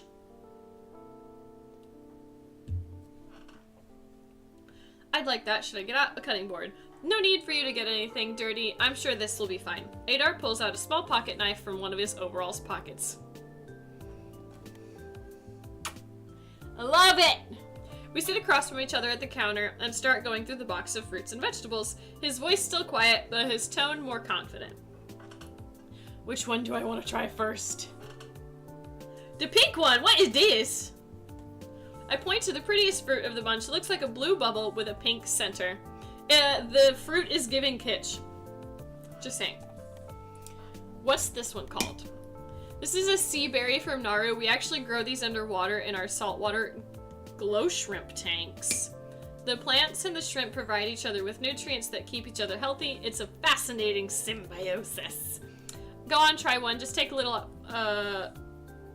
take the little top part off before you do. Like a strawberry. I turn the small crystal-like fruit over in my hand. The outer membrane shines with bubble-like rainbow iridescence. It's almost too pretty to eat. Almost. I take the top part off as Adar instructed and pop the sea berry into my mouth. The moment my teeth break the outer membrane, I'm met with a gush of salty, slightly sweet water, followed by the sweet, tropical, and slightly floral taste of the inner fruit. Sorry, I was closing my water bottle. That's so unique! This one looks like ginseng. This one looks like a bit of a big radish. I say, handing Adar the big white root vegetable. It's a snow root. They grow in meltwater ponds on Rannon near hot springs, but we just grow them in special hydroponic towers here. Adar slices into the snow root with his knife. I'm surprised to see that there are lace-like holes running through the center of the root. He hands me a slice and I take a bite. It's crunchy and starchy like a potato, but there's a slightly zesty, spicy, radish-like taste. It's nice. I like the crunch. Nods in agreement. There are lots you could do with them. Cook them, bake them, mash them, and eat them raw. They're incredibly filling as well. Very. I lift a purple and yellow vine bearing bright purple fruits. Keshri berries from Rannon, the ultimate superfood. These are an incredibly important food source for the Keshri. They're also an incredible crop to grow on ag decks. On top of being full of antioxidants, they're one of the best sources of vitamin D you can get. That's nice to have when you're nowhere near a sun.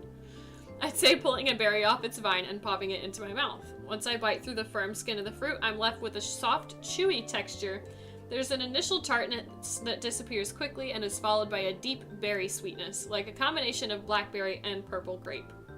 Slay! What is this thing? Kinda looks like a hand with too many fingers. I say, pointing to the red-orange fruit. Yeah, Sketro chilies are freaky looking, but they're delicious. How are you with spice?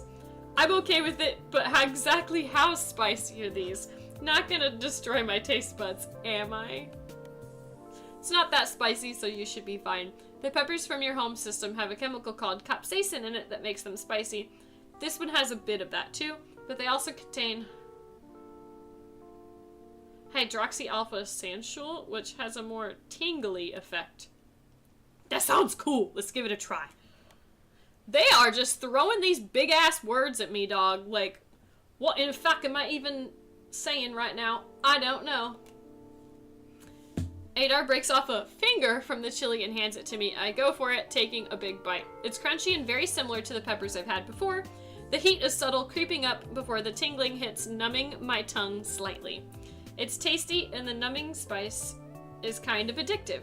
How is it? Not too spicy? No! Not too spicy at all. It's actually pretty tasty. Good. Good. The creepy fleshlight. Point to the pinkish red pear-shaped fruit with a crown of spikes on its larger end. This is a ruby fruit from Sketro. He explains picking up the fruit and slicing into it. These used to be near impossible to grow on ships. They're a cactus fruit with very specific requirements, but about 5 standard rotations ago, the Sketrians came up with a gene-modded version that can be farmed on a standard grow tower with some minor adjustments. Higher yielding, too. Adar cuts himself off as if remembering something. Sorry, I hope I'm not boring you too much. Never! You talk about your favorite subjects and hyperfixations, buddy. I love it, he says sheepishly with an apologetic look. The peel is edible, but it's not very tasty. He hands me a peeled slice. The fruit's juicy, slightly crunchy, and full of seeds. It's very sweet, and something about its flavor reminds me of bubblegum. Interesting. This flower ball. Atlas beans. These are a staple in the Aurelian system. We have these in some form or another a couple times a day. You can make sweet or savory dishes with them. They're a great protein source. This is beans? It's a pod. He picks up the sphere and shakes it next to my head. There's a slight rattle coming from inside.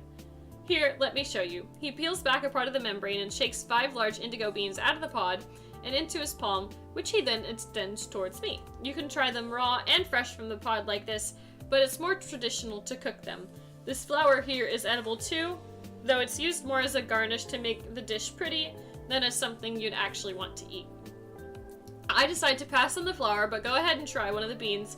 Tastes pretty much how I expected, like any other... Hungry boy. Pretty much like how we expected a bean to taste. Yeah, I think I can see why. I bet if I cooked them, they'd taste much better. So which one did you like the best? Chili! Sketro chili for sure. I really like spicy food, and I liked how it went from burning my tongue to numbing it. I bet it would bring so much life to anything I made with it. I'm glad you're able to find something you liked, Adar says with a smile. So adorable. I also, this reminded me I really need to fucking, like, actually get my own lunch. Oops.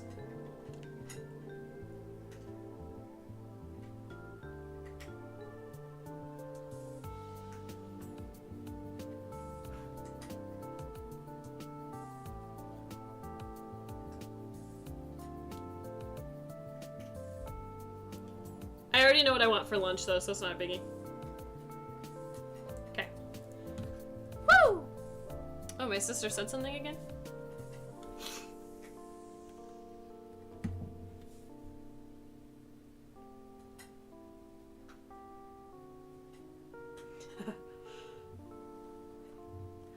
Oh, this poor girl.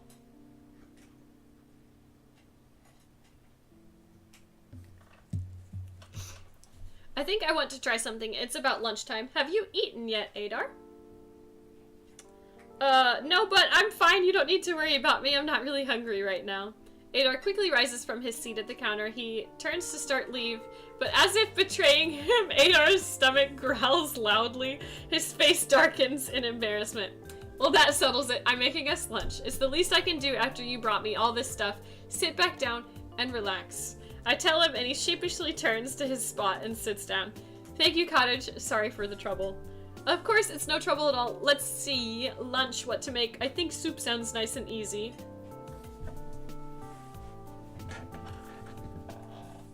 Why don't we make something from Adar's home? Let's make some beans. Something from your home, Adar. What do you think? Do we have ingredients to make some Aurelian soup? We do, but are you sure you wouldn't rather cook something from your homeworld instead? Nonsense, I'm making you lunch too. I'm making you lunch to thank you, so I want to make something you'd enjoy. Besides, I need to learn some new recipes if I'm going to cater to everyone here. I can't just make human recipes. Yes! I knew we were gonna make beans! If you're sure, then how about Atlas bean soup? It's pretty simple, and it's a staple on the Aurelian moons. I like the sound of that. How do you prepare it? There are two different versions. My family's from Avarnia, and where the more traditional sweet version is popular. But on Leonia and Aurelia Prime, they adopted Sketro chilies, and a spicy version of the dish is more liked. We're gonna make his sweet one, because I think that would be so cute. He's here. We're gonna cook for him. He's adorable. I'm sorry. Just Atlas beans, sweetener, and salt. I'll try my best. Hope I don't mess up too badly. Yay! Okay, this is where we actually get to see, like, the cooking part of the game.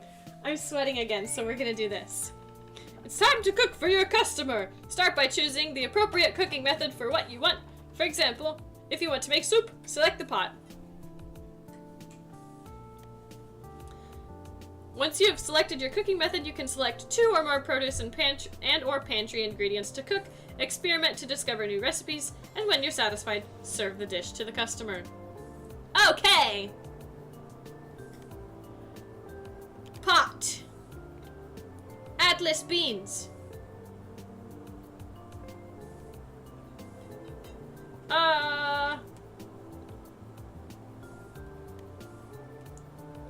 Sweetener.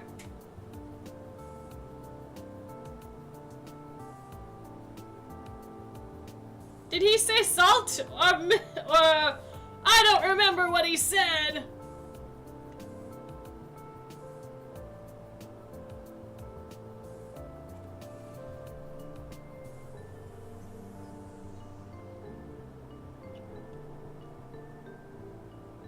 Sweetener and salt. Ha! Got your ass.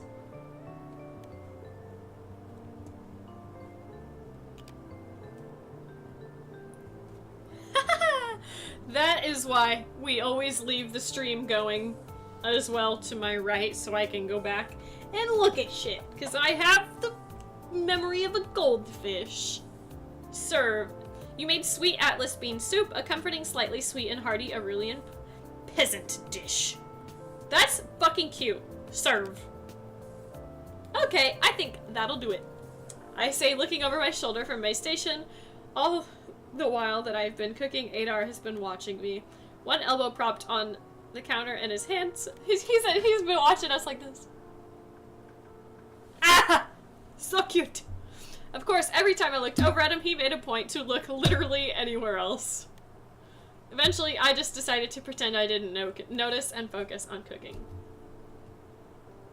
I ain't gonna feed him, girl. That's weird. I just met him. I grab 2 green bowls and ladle soup into them until they're both full. I place 1 bowl in front of Adar on the counter. Then I take my bowl, deciding to eat on the cook's side, standing and facing him. Alright, dig in. I made it. I hope I managed to get the recipe right. Let me know if I need to do anything different next time. Adar digs in with enthusiasm. His eyes widen as he takes the first bite. It's fantastic. Are you sure this is your first time making Aurelian food? You cooked the beans perfectly. The texture's spot on. You even garnished with a bit of the Avarnian mint. The mint was just a lucky guess on my part. Don't you think you're flattering me too much? It's like you said, it's a pretty simple dish.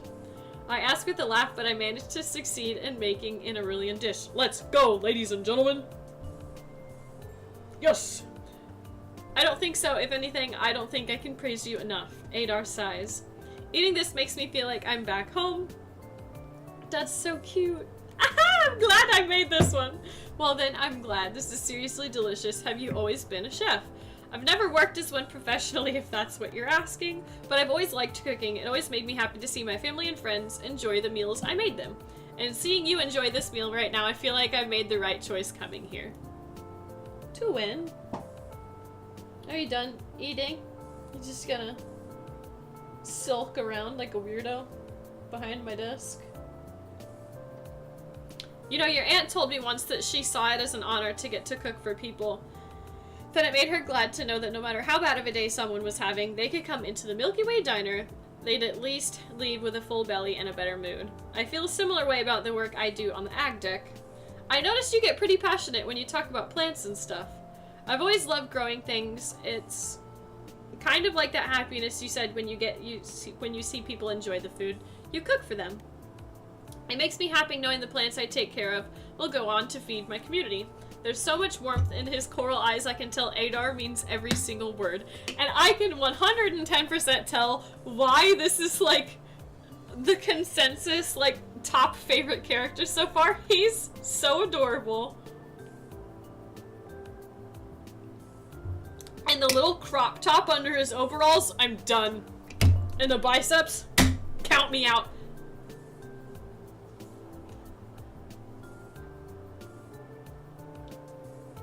Did you lose your balls under the table, buddy? You can get it. I believe in you. Did you not get it? You're really a kind person, Adar. And so are you, Cottage. Okay, say that. I'll cry. He says with a soft, kind smile. Together we finish our food, chatting a little here and there, but mostly just enjoying the meal and each other's company. That was delicious, thank you for lunch. Here, let me help you with the dishes. He grabs a bowl and gets up from his seat. Adar extends his hand towards my empty bowl, but I slide it out of his reach and he gives me a puzzled look. You're very welcome, but do you normally ask to help with the dishes when you eat out? I ask jokingly and Adar lets out a little laugh of amusement. No, but I'm not exactly a paying customer right now, am I? So let me give you a hand. He reaches for a bowl again, and this time I let him take it, and he walks around the counter and heads to the sink. I made this meal to thank you, but now I can't help but feel like I owe you again. Wash the dishes with Adar. Yeah! Anyway, I join Adar at the sink, drying dishes as she finishes washing them and putting everything back in its place. Together, cleanup goes quickly. I wipe down the counters, and the diner is just as I found it once again. Thanks for helping me clean up and for bringing those ingredients too. Anytime, and thank you for lunch. I have to head back to the ag deck now. What are you going to do with the rest of your day? I think I'm going to head to my room and take a rest. It's been a long day already, and the afternoon's barely started. Together we walk out of the Milky Way diner. My favorite thing about like games that haven't been completed yet are like the little misspellings and stuff that will eventually get fixed. Like when I played Little Witch in the Woods beta, there was a lot of spelling errors, mostly because English wasn't the devs' like first language, and it was just really cute. And I turn off the lights as I leave. We stand outside on the diner. We'd stand outside the diner on the promenade. Sounds like a good plan. You should take it easy. I'll see you soon. Let me give you my contact information I used to drop off produce weekly. For Cassie, I'll do the same for you. I can't guarantee I'll have the same stuff every week, though. I hand him my palm pad, and he swiftly enters his details, then hands the device back to me. Sounds great. Thank you. I hope you have a good rest of your day. You too. We smile and wave at each other as we go our separate ways. So cute! Anyway, as I draw closer to block 3, I hear voices coming down the hall. Oh! I forgot their name already. Oopies. No, dang it, not again. There's got to be a way out of this. Oh, are these my housemates? I told you, you've got to keep your eye on your opponent's rook. Oh, they're playing hollow chess. I round the bend and take in my surroundings. There's a large common area with a sunken conversation pit where 2 people, a human with red hair and a Sketchrian, are playing hollow chess. I knew it! Teehee. There's an opening right in the right wall leading to a common kitchen and 3 doors which I assume lead to the residents' apartments. This human game is far too simple, and I believe with this move, the Sketrian moves the aforementioned rook and captures the human's king. I win, and your credits are mine. The red-haired human looks crushed. Come on, Seteth, best 2 out of 3. That's not what we agreed upon. Besides, I've got work to. The Sketrian Seteth looks up from the board, and his eyes fix on me. The human follows his gaze, theirs landing on me, and their face instantly breaks out into a smile. Hello! I give a small wave. Hi there, you must be the new neighbor. Shiwu messaged me saying you would be on your way soon. I'm Roswell. It's nice to meet you. I knew it started with an R. I forgot it. You get down from there. We had this conversation yesterday. Don't knock anything over. You're rude. They climb out of the conversation pit and hold their gloved hand to shake. Roswell's grip is firm, and their handshake is, well, enthusiastic. I'm Cottage. It's nice to meet you, too. I'm your neighbor, I guess. I'm taking over the Milky Way Diner. Sorry for interrupting. It seems like you two were in the middle of a pretty heated battle. Hardly. I had just finished claiming victory. Seteth turns off the holodeck and climbs out of the conversation pit as well, standing beside Roswell. I love that there's a conversation pit, by the way. That is, I think conversation pits were like 70s? Or 60s? Maybe they started in the 60s. I don't remember, but it's fucking sick. If you guys just go look up conversation pits in like houses, they're really, really cool. I'm Seteth Sketerat, researcher. Roswell elbows him in the side. Now do the thing, like we practiced, they say out of the corner of their mouth. Seteth rolls his eyes and extends a 3-fingered scaly hand, offering it for a handshake. I take his hand in mine. It feels odd, a bit cold, and a far different shape than I'm used to, but altogether a well-executed gesture. After Seteth lets go, Roswell offers him a friendly pat on the back. There you go, bud, you killed it. I'm assuming he doesn't know what a fucking handshake is. They don't normally shake each other's hands, and Roswell made him, because Roswell is a human as well. leans in towards me and mock whispers. Seteth was super nervous about making a good first impression on our new neighbor. He even asked for a refresher on human greeting customs. I did not! I want to be everybody's best friend. Why is this game so fucking cute? Seteth sputters, embarrassed, his tail switching back and forth in agitation. What's the Cetrian greeting custom? Yeah, what's his greeting customs? We want to know. I'm grateful that you made the effort, and well, my voice trails off. I should have brushed up on my interspecies relations before coming all the way out here. Seteth clears his throat and shifts awkwardly. That's, well, the thing, how should I put this? Roswell leans in under his... This is great. You're great. I gotta go to class now, but I love you. Have a good time in class. Thank you so much for sticking around as long as you did. I really appreciate it. Bye, buddy. Have a good day. Whispers. Cetrian greetings are kind of intimate. I knew it! By mammal standards, it's hardly my fault if you're all so weird about your chests. I'm sorry, chests? Seteth pinches the bridge of his nose and sighs. Allow me to demonstrate. Roswell suddenly looks very interested in their palm pad, averting their eyes, suddenly scrolling through messages. This is fucking awkward. Seteth turns to the empty space on his side and folds his left arm behind his back. First, I would make a fist over my heart with my right hand like so, and reach out and place my palm over your heart. Okay, that's not as bad as I thought it was gonna be. You get down from there. He's got the zoomies. For about 3 seconds, his movements are gentle and undeniably graceful. He then puts down his arms and turns back to face me. You would then reciprocate the same gesture. In essence, it's an expression of trust, a way to prove that you are no threat. Having another's claws right over your heart is a risky position to put oneself in, after all. I glanced down at Seteth's hands, 3 massive, thick yellow claws at the end of his strong, scaly digits. You gonna jump or are you just gonna knock around my iPad over there, fatty? Huh? No, he's just gonna sit there and stare off into the distance. There's also this gesture as an alternative. He puts down his middle finger, makes an arching gesture from his forehead outward. As a non-Sketchian, this will suffice. We understand that other species don't have the same boundaries as we do.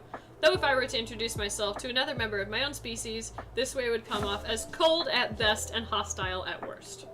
I see. In that case, use the traditional greeting. We're culturally, yeah. We're good. He said, I'm nervous. I steady myself and just go for it. Mimic Sedith's and actions from before, folding my left arm, fist over my heart. Tee! Intimate. It's not my fault you guys are weird about your chests. Time slows down a bit at that moment. Even through his clothes, I can feel that his body's colder than humans, and I can feel his heart. Sedith's heart beating hard and fast under my hand, his chest rising and falling under my palm. We love this game. I love this game a lot. I look toward his face and a small smile is playing on his lips. I feel heat rise in my face and realize a second too long has passed. I remove my hand back quickly. If he noticed, he said nothing. It's good to meet you, Cottage. Sedith says with a warm tone. Left hand behind his back makes a fist with his right hand, places it over his heart, and then reaches out, places his palm over my chest, where my heart lays. His large, cold-clawed hand is still unmoving on my chest, feeling my heartbeat. I understand why this is an expression of trust for his species. He could rip the heart out of my chest if he wanted to. Widowy. Widowy. Why'd you turn around so quick and make eye contact when I said that, guys? I said, guys, my cat, I said widowy, and he said, it's good to meet you, too. After the 3 longest seconds of my life, Sedith removes his hands from my chest. As if on cue, Roswell puts their palm pad back in their pocket. See what I mean? Intimate. Roswell says, don't touch me. Sedith clears his throat. Anyway, welcome to Block 3. Yeah, welcome. How was your flight? Did it go okay? It's a long way from the Helios system. Are you from the Helios system too? No, I was born on the Caspar. That's one of the 3 original human, extrasolar mobile space settlements, right? That is a long fucking sentence. The 3 Magi, as they're called, are 3 massive ships that left the Helios system not long after first contact with the Galactic Assembly almost 2 centuries ago. Built with the help of the Assembly, as a token of goodwill, the residents were the first humans to set out and join the galactic community. Lots of those original passengers ended up settling in established GA colonies. Some would go on to settle fringe planets, but a significant population decided the ships were their home now. They would journey on exploring the galaxy as generations passed. I remember the first time I took a long-haul transport off the Caspar. It was a budget, of course, and it felt like I had the worst hangover for days after being in the pod. The same thing happened when I traveled to the Hesperides. I went to the Milky Way diner feeling like literal death, and Cassie made me the most amazing soup, and poof! I felt better than ever. I swear it was like Roswell stops mid-sentence, seemingly remembering that in that moment, my Aunt Cassie is gone. They shake their head and blink back the tears to start to form in their eyes. I want to be Roswell's best friend. Oh my god. Your aunt was a great lady. The Milky Way diner means a lot to all of us here. It's really great that you're carrying on that legacy and keeping it open. Sedith nods his head solemnly. She really was something. I ate pretty much all my meals there. We both did. Nothing beats Cass's spicy fried spiny bugs. That's gross. I won't ever eat a bug in my life. That's nasty. Roswell sighs wistfully and Sedith rolls his eyes again. Cass's cooking was indeed very good, but that dish is simply a waste of perfectly good spiny bugs. No, it's not! Fried spiny bugs are literally my second favorite food of all time. Literally. Me and Roswell, we're besties. What is it that you humans like to say? You could deep fry circuits and they would taste good? All you're tasting is oil, salt, and starch. You could hardly taste the delicious flavor of the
day my mic actually fucking works. Also, next time my mic, you guys, I see 5 of you watching. Someone tell me when my mic stops working.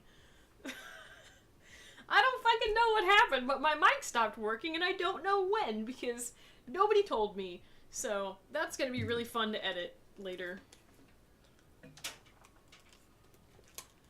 Okay, should be fine. I hope it could have literally just been that it stopped working the moment that I like went back to OBS, but I have no fucking clue, so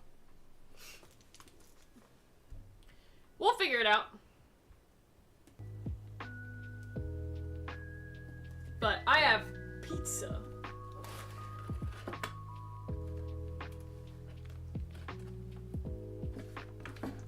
So I can eat some pizza while I play. Probably not gonna be the most fun time to like eat while I play, just because this is like a game I have to talk to.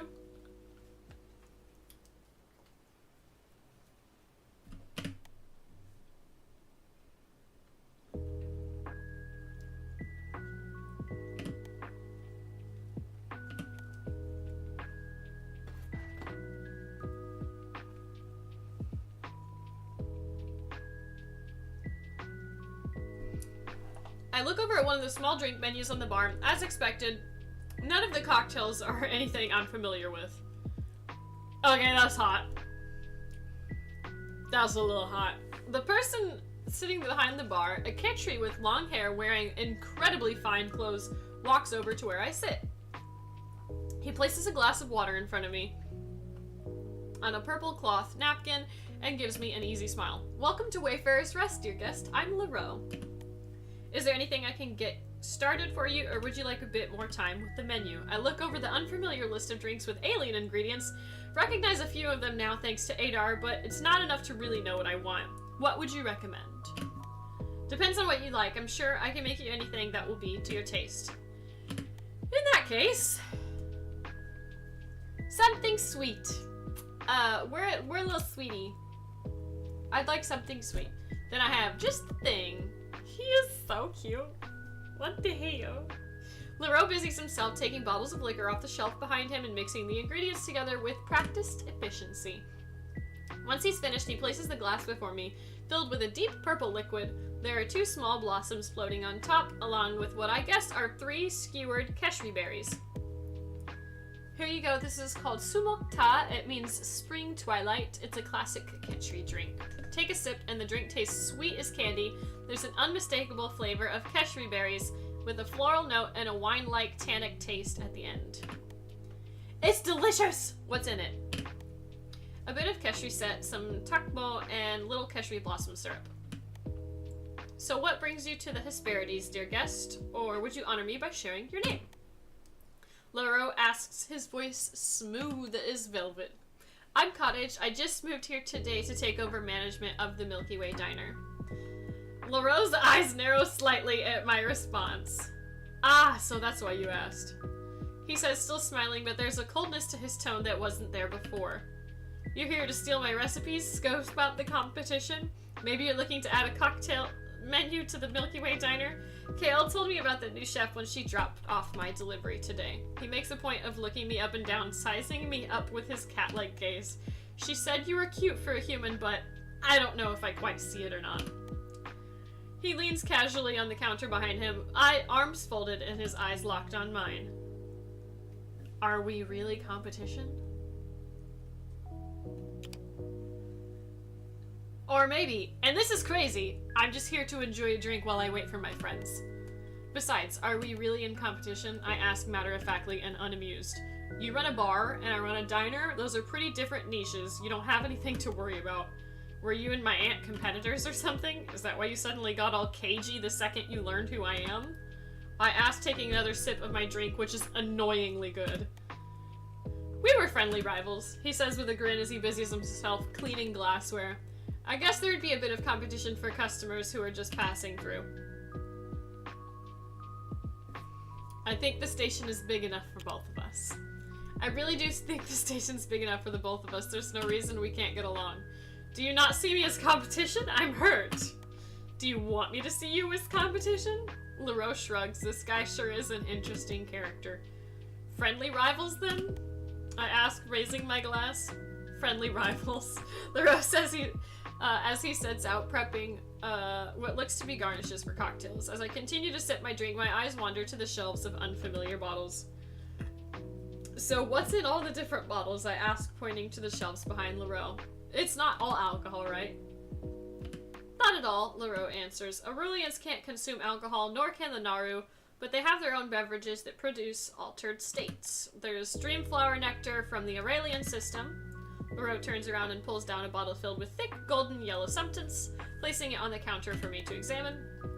Has a lovely sweet flavor and a mild psychedelic effect I find rather enjoyable myself. Can humans drink it too? Yes, the Naru can as well. Sadly, Sketrians are a bit sensitive to some of the compounds found within, so they generally can't consume it. Not unless they're looking to have a very wild night. I say, picking up the bottle, turning it over my hand, watching the golden, sparkling liquid swirl around inside. And this is Quillum, the Naru drink of choice. LaRoe explains, pulling another bottle down from the shelf. This one is tall and skinny, filled with a mysterious iridescent-looking liquid. It's made from puff-puff fish venom. Sadly, Ketri can't enjoy this, but it's safe for you humans. I've been told it induces a lovely, mellow high. Guess it makes sense that not every species can consume the same things safely. LaRoe nods thoughtfully. It is indeed a very important thing to consider when you're providing food to multiple species. I've got a lot to learn if I want to end up not accidentally poisoning someone. That would be bad for your business, he muses before adding a devilish smile. But potentially good for mine. Calm down, brother!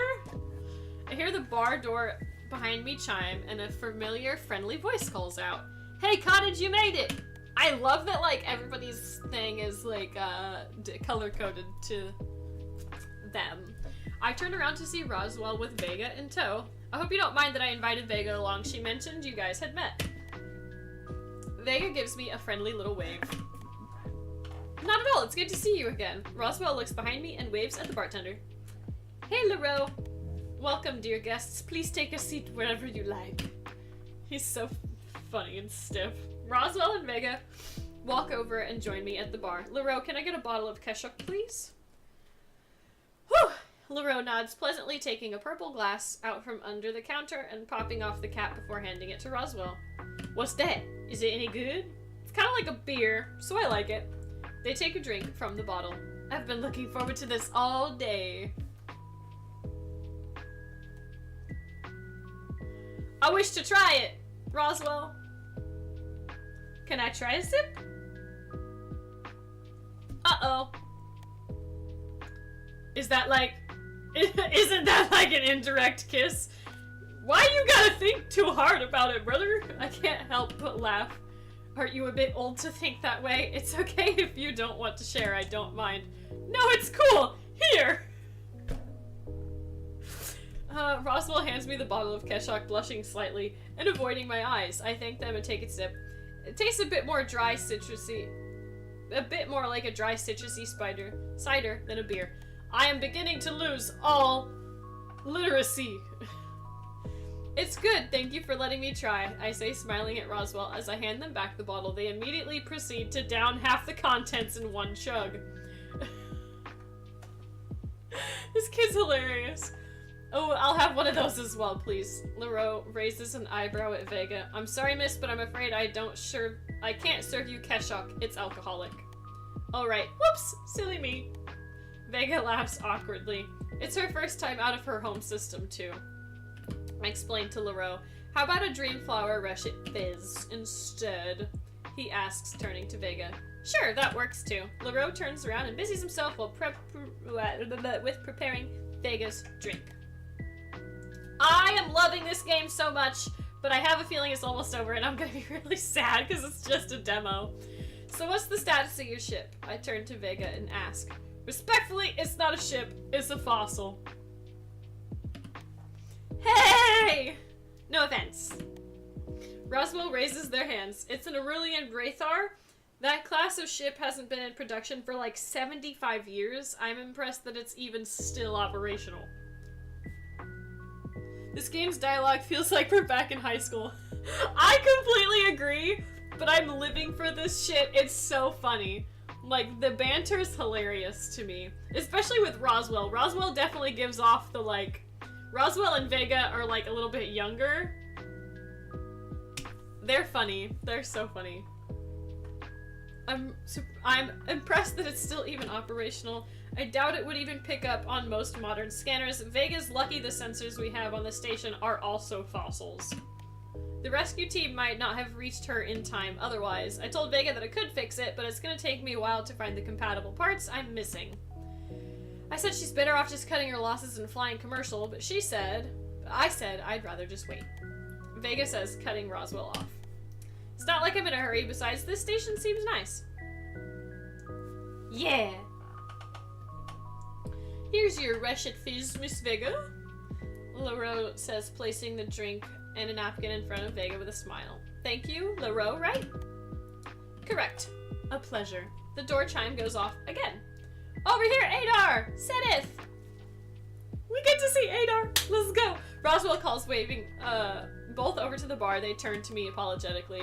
So maybe I didn't also just invite Vega along. I thought a welcome party would be fun. The others should be here soon too. The others? Yeah, Shiwu, Saria, Kale. You've met them all, right? I have. Great! It's gonna be a great night. No, it's not! Y'all remember what happened to me and Shiwu earlier? Shit! Roswell turns to Sedith and Adar. Hey guys, this is Vega. They motion towards Vega with a flourish. She's also new to this station. Her starship exploded, and she's very lucky to not be dead. Vega bows towards Adar. She then greets Sedith with an arcing gesture from her forehead outward with her right hand. It's a pleasure to meet you both. Nice to meet you, Vega. It's nice to meet you too. So, Adar and Vega are the same species. Adar says with a polite bow, I can tell he's making an effort to speak louder so he can be understood over the music and conversations. He tilts his head slightly as he looks at Vega. I'm sorry to ask, but have we met before? Vega shifts a little at Adar's question. No. Why? Of course, sorry I asked. You look so familiar, but I can't quite remember how. I guess I just have one of those faces. Vega says with an uncomfortable laugh, turning to continue to talk to Roswell. There's something off about her. She's got a secret. Granted, her character thing on the Kickstarter did say she's got a secret. Anything I can get you boys. I'll have a Sakesh, neat please, and I'll have a nectar spritz. Coming right up. Did you guys both have a good rest of your day? It was productive. I've been wondering what exactly it is you research out here, Sedith.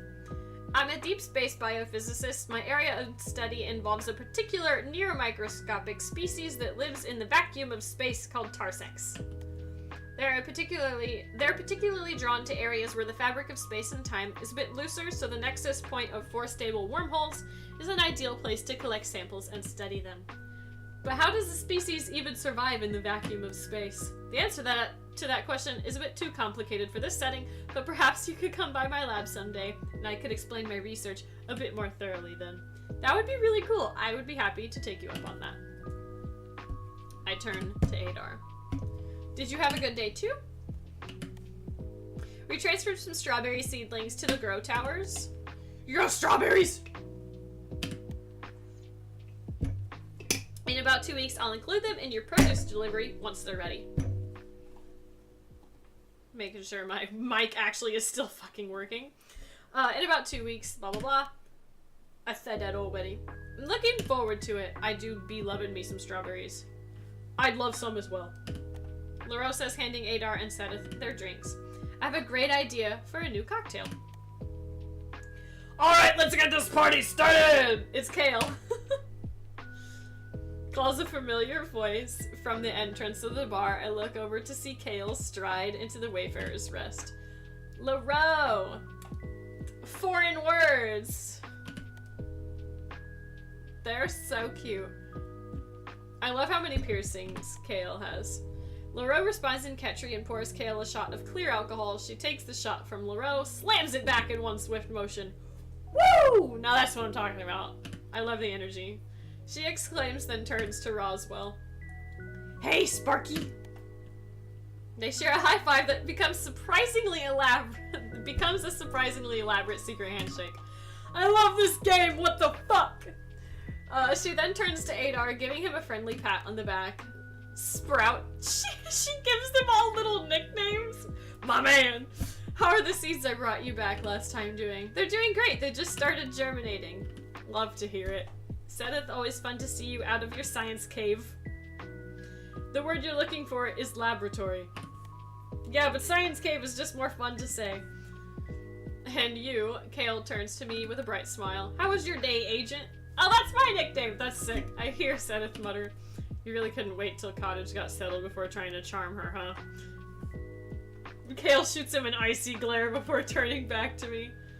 It was pretty good. I'd say lots of new friends, as you can see. I have to ask, are you gonna keep calling me that from now on? Not unless you ask me to stop. I don't mind. I think it's funny. Vega taps twice on Kale's shoulder to get her attention. Hello, we haven't met. I'm Vega. Oh, hi, sorry, I didn't mean to ignore you there. I'm... My man! Kale and Vega introduce themselves to one another. My attention shifts to the two other people entering Wayfarer's Rest. Shiwu and Saria. My man! Shiwu. Ah, yes, doctor and officer. Can I get anything for my dear guests? I'll take a glass of Quilum. Just some iced tea with mineral water, please. Coming right up. LaRoe says, with an easy smile. How are you feeling? Much better, thanks for asking. Of course, we'll try not to keep you out so late. You need your rest to adjust to GA standard time. Days are a bit longer than you're probably used to. Speaking of rest, she turns to Shiwu. Motherfucker. Are you getting enough rest, Shiwu? The meds you gave me are doing their job helping me fall asleep, but I still find myself waking up multiple times in the night. Come by my office tomorrow and we'll talk more. Maybe I could make you something that could help. LaRoe offers, placing Shiwu and Saria's drinks on the counter in front of them. I'll remind you that I'm 2 years sober. Look at Shiwu! I love him! Something non-alcoholic. Honestly, I'm hurt that you'd think I'd disrespect your sobriety like that. Though, if you need someone to come to your room and read you a bedtime story... LaRoe winks suggestively, but then he completely... LaRoe winks suggestively at Shiwu, but he completely ignores LaRoe, totally unfazed by his comment. Takes a sip of his iced tea. Honestly, why does everyone on this station care about how much sleep I get? I wouldn't mind a bedtime story. No, because you have friends who care about you. Duh. I'd be thankful to have so many people caring enough to check in on me. You're lucky. Cottage is right. We all just want to see you happy and healthy. Me, especially as your friend and your physician. I know, and I do know how fortunate I am, and I'm thankful for it. I'm just not the biggest fan of being fretted over so much. I can take care of myself. Oh, he's a big man. He take care of himself. Fucking let the homies tuck you in at night. Shut up. But I'll come by the med bay on my break tomorrow. Can I come see you tomorrow too, Saria? Oh, of course you can. But didn't you just say you were feeling much better? I am, but I might have some trouble adjusting to the time like you said. Maybe I could bring you lunch since you said earlier you were looking forward to not having to cook for every meal. That's very generous of you to offer, but you really don't need to trouble yourself. I can wait for the diner's opening like everyone else, but I'll be happy to give you a quick checkup tomorrow for should any problems arise. Of course, sorry I overstepped. You seem to care for everyone here so much I wanted to do something to make you feel cared for too. I like having friends. You didn't overstep at all, so don't worry, but I won't be accepting any special treatment, not unless you want to deliver lunch to Shiwu and everyone else. As conversations continue, Roswell climbs onto the bar, they stand on the counter, and call out to the assembled group. This is what you get for chugging your bottle. Alright, can I have your attention now that everyone's here? Please get off the bar. Right, sorry. Roswell hops off the bar and back onto their seat. As I was saying, let's make a toast.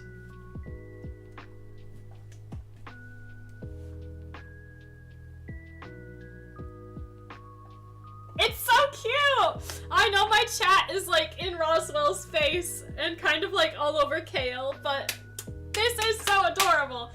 To new friends and the grand reopening of the Milky Way Diner. Cheers!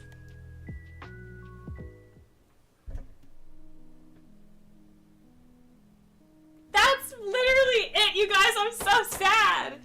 Fuck. Thank you for playing Love at the Milky Way Diner demo. If you enjoyed this demo, back the Kickstarter, basically. That is so cute.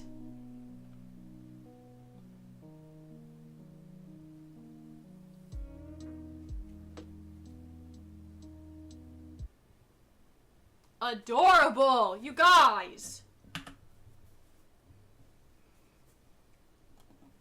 And now I'm sad it's over. What the fuck? Well, damn. That was so much fun, though. Wow. Slay, I guess? First of all, I just want to say, if you've been watching, thank you guys so much for watching. This is the first demo that I've played on my channel, and I'm actually having so much fun with this. I think I'm gonna go back the Kickstarter today. Yep. If you guys also wish to back the Kickstarter, the link is in the description. You can donate at like as little as like $5 all the way up to like 100 and something currently. They have until July 11th to meet their Kickstarter goal, which is, let's get to it, back on the Kickstarter page, $54,000 essentially, and they're at 31. 15 days to go. I want to finish this game, guys. Come on.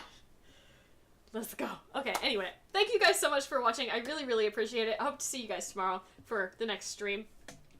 And if you're watching the edited video after this, I hope to see you guys in the next video. And etc., etc.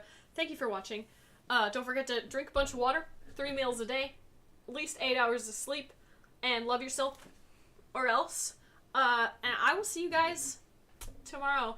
I have a super special surprise tomorrow, if I can remember to do the damn thing tomorrow. And I'm really excited for you guys to see it. So, I will see you then, and peace out.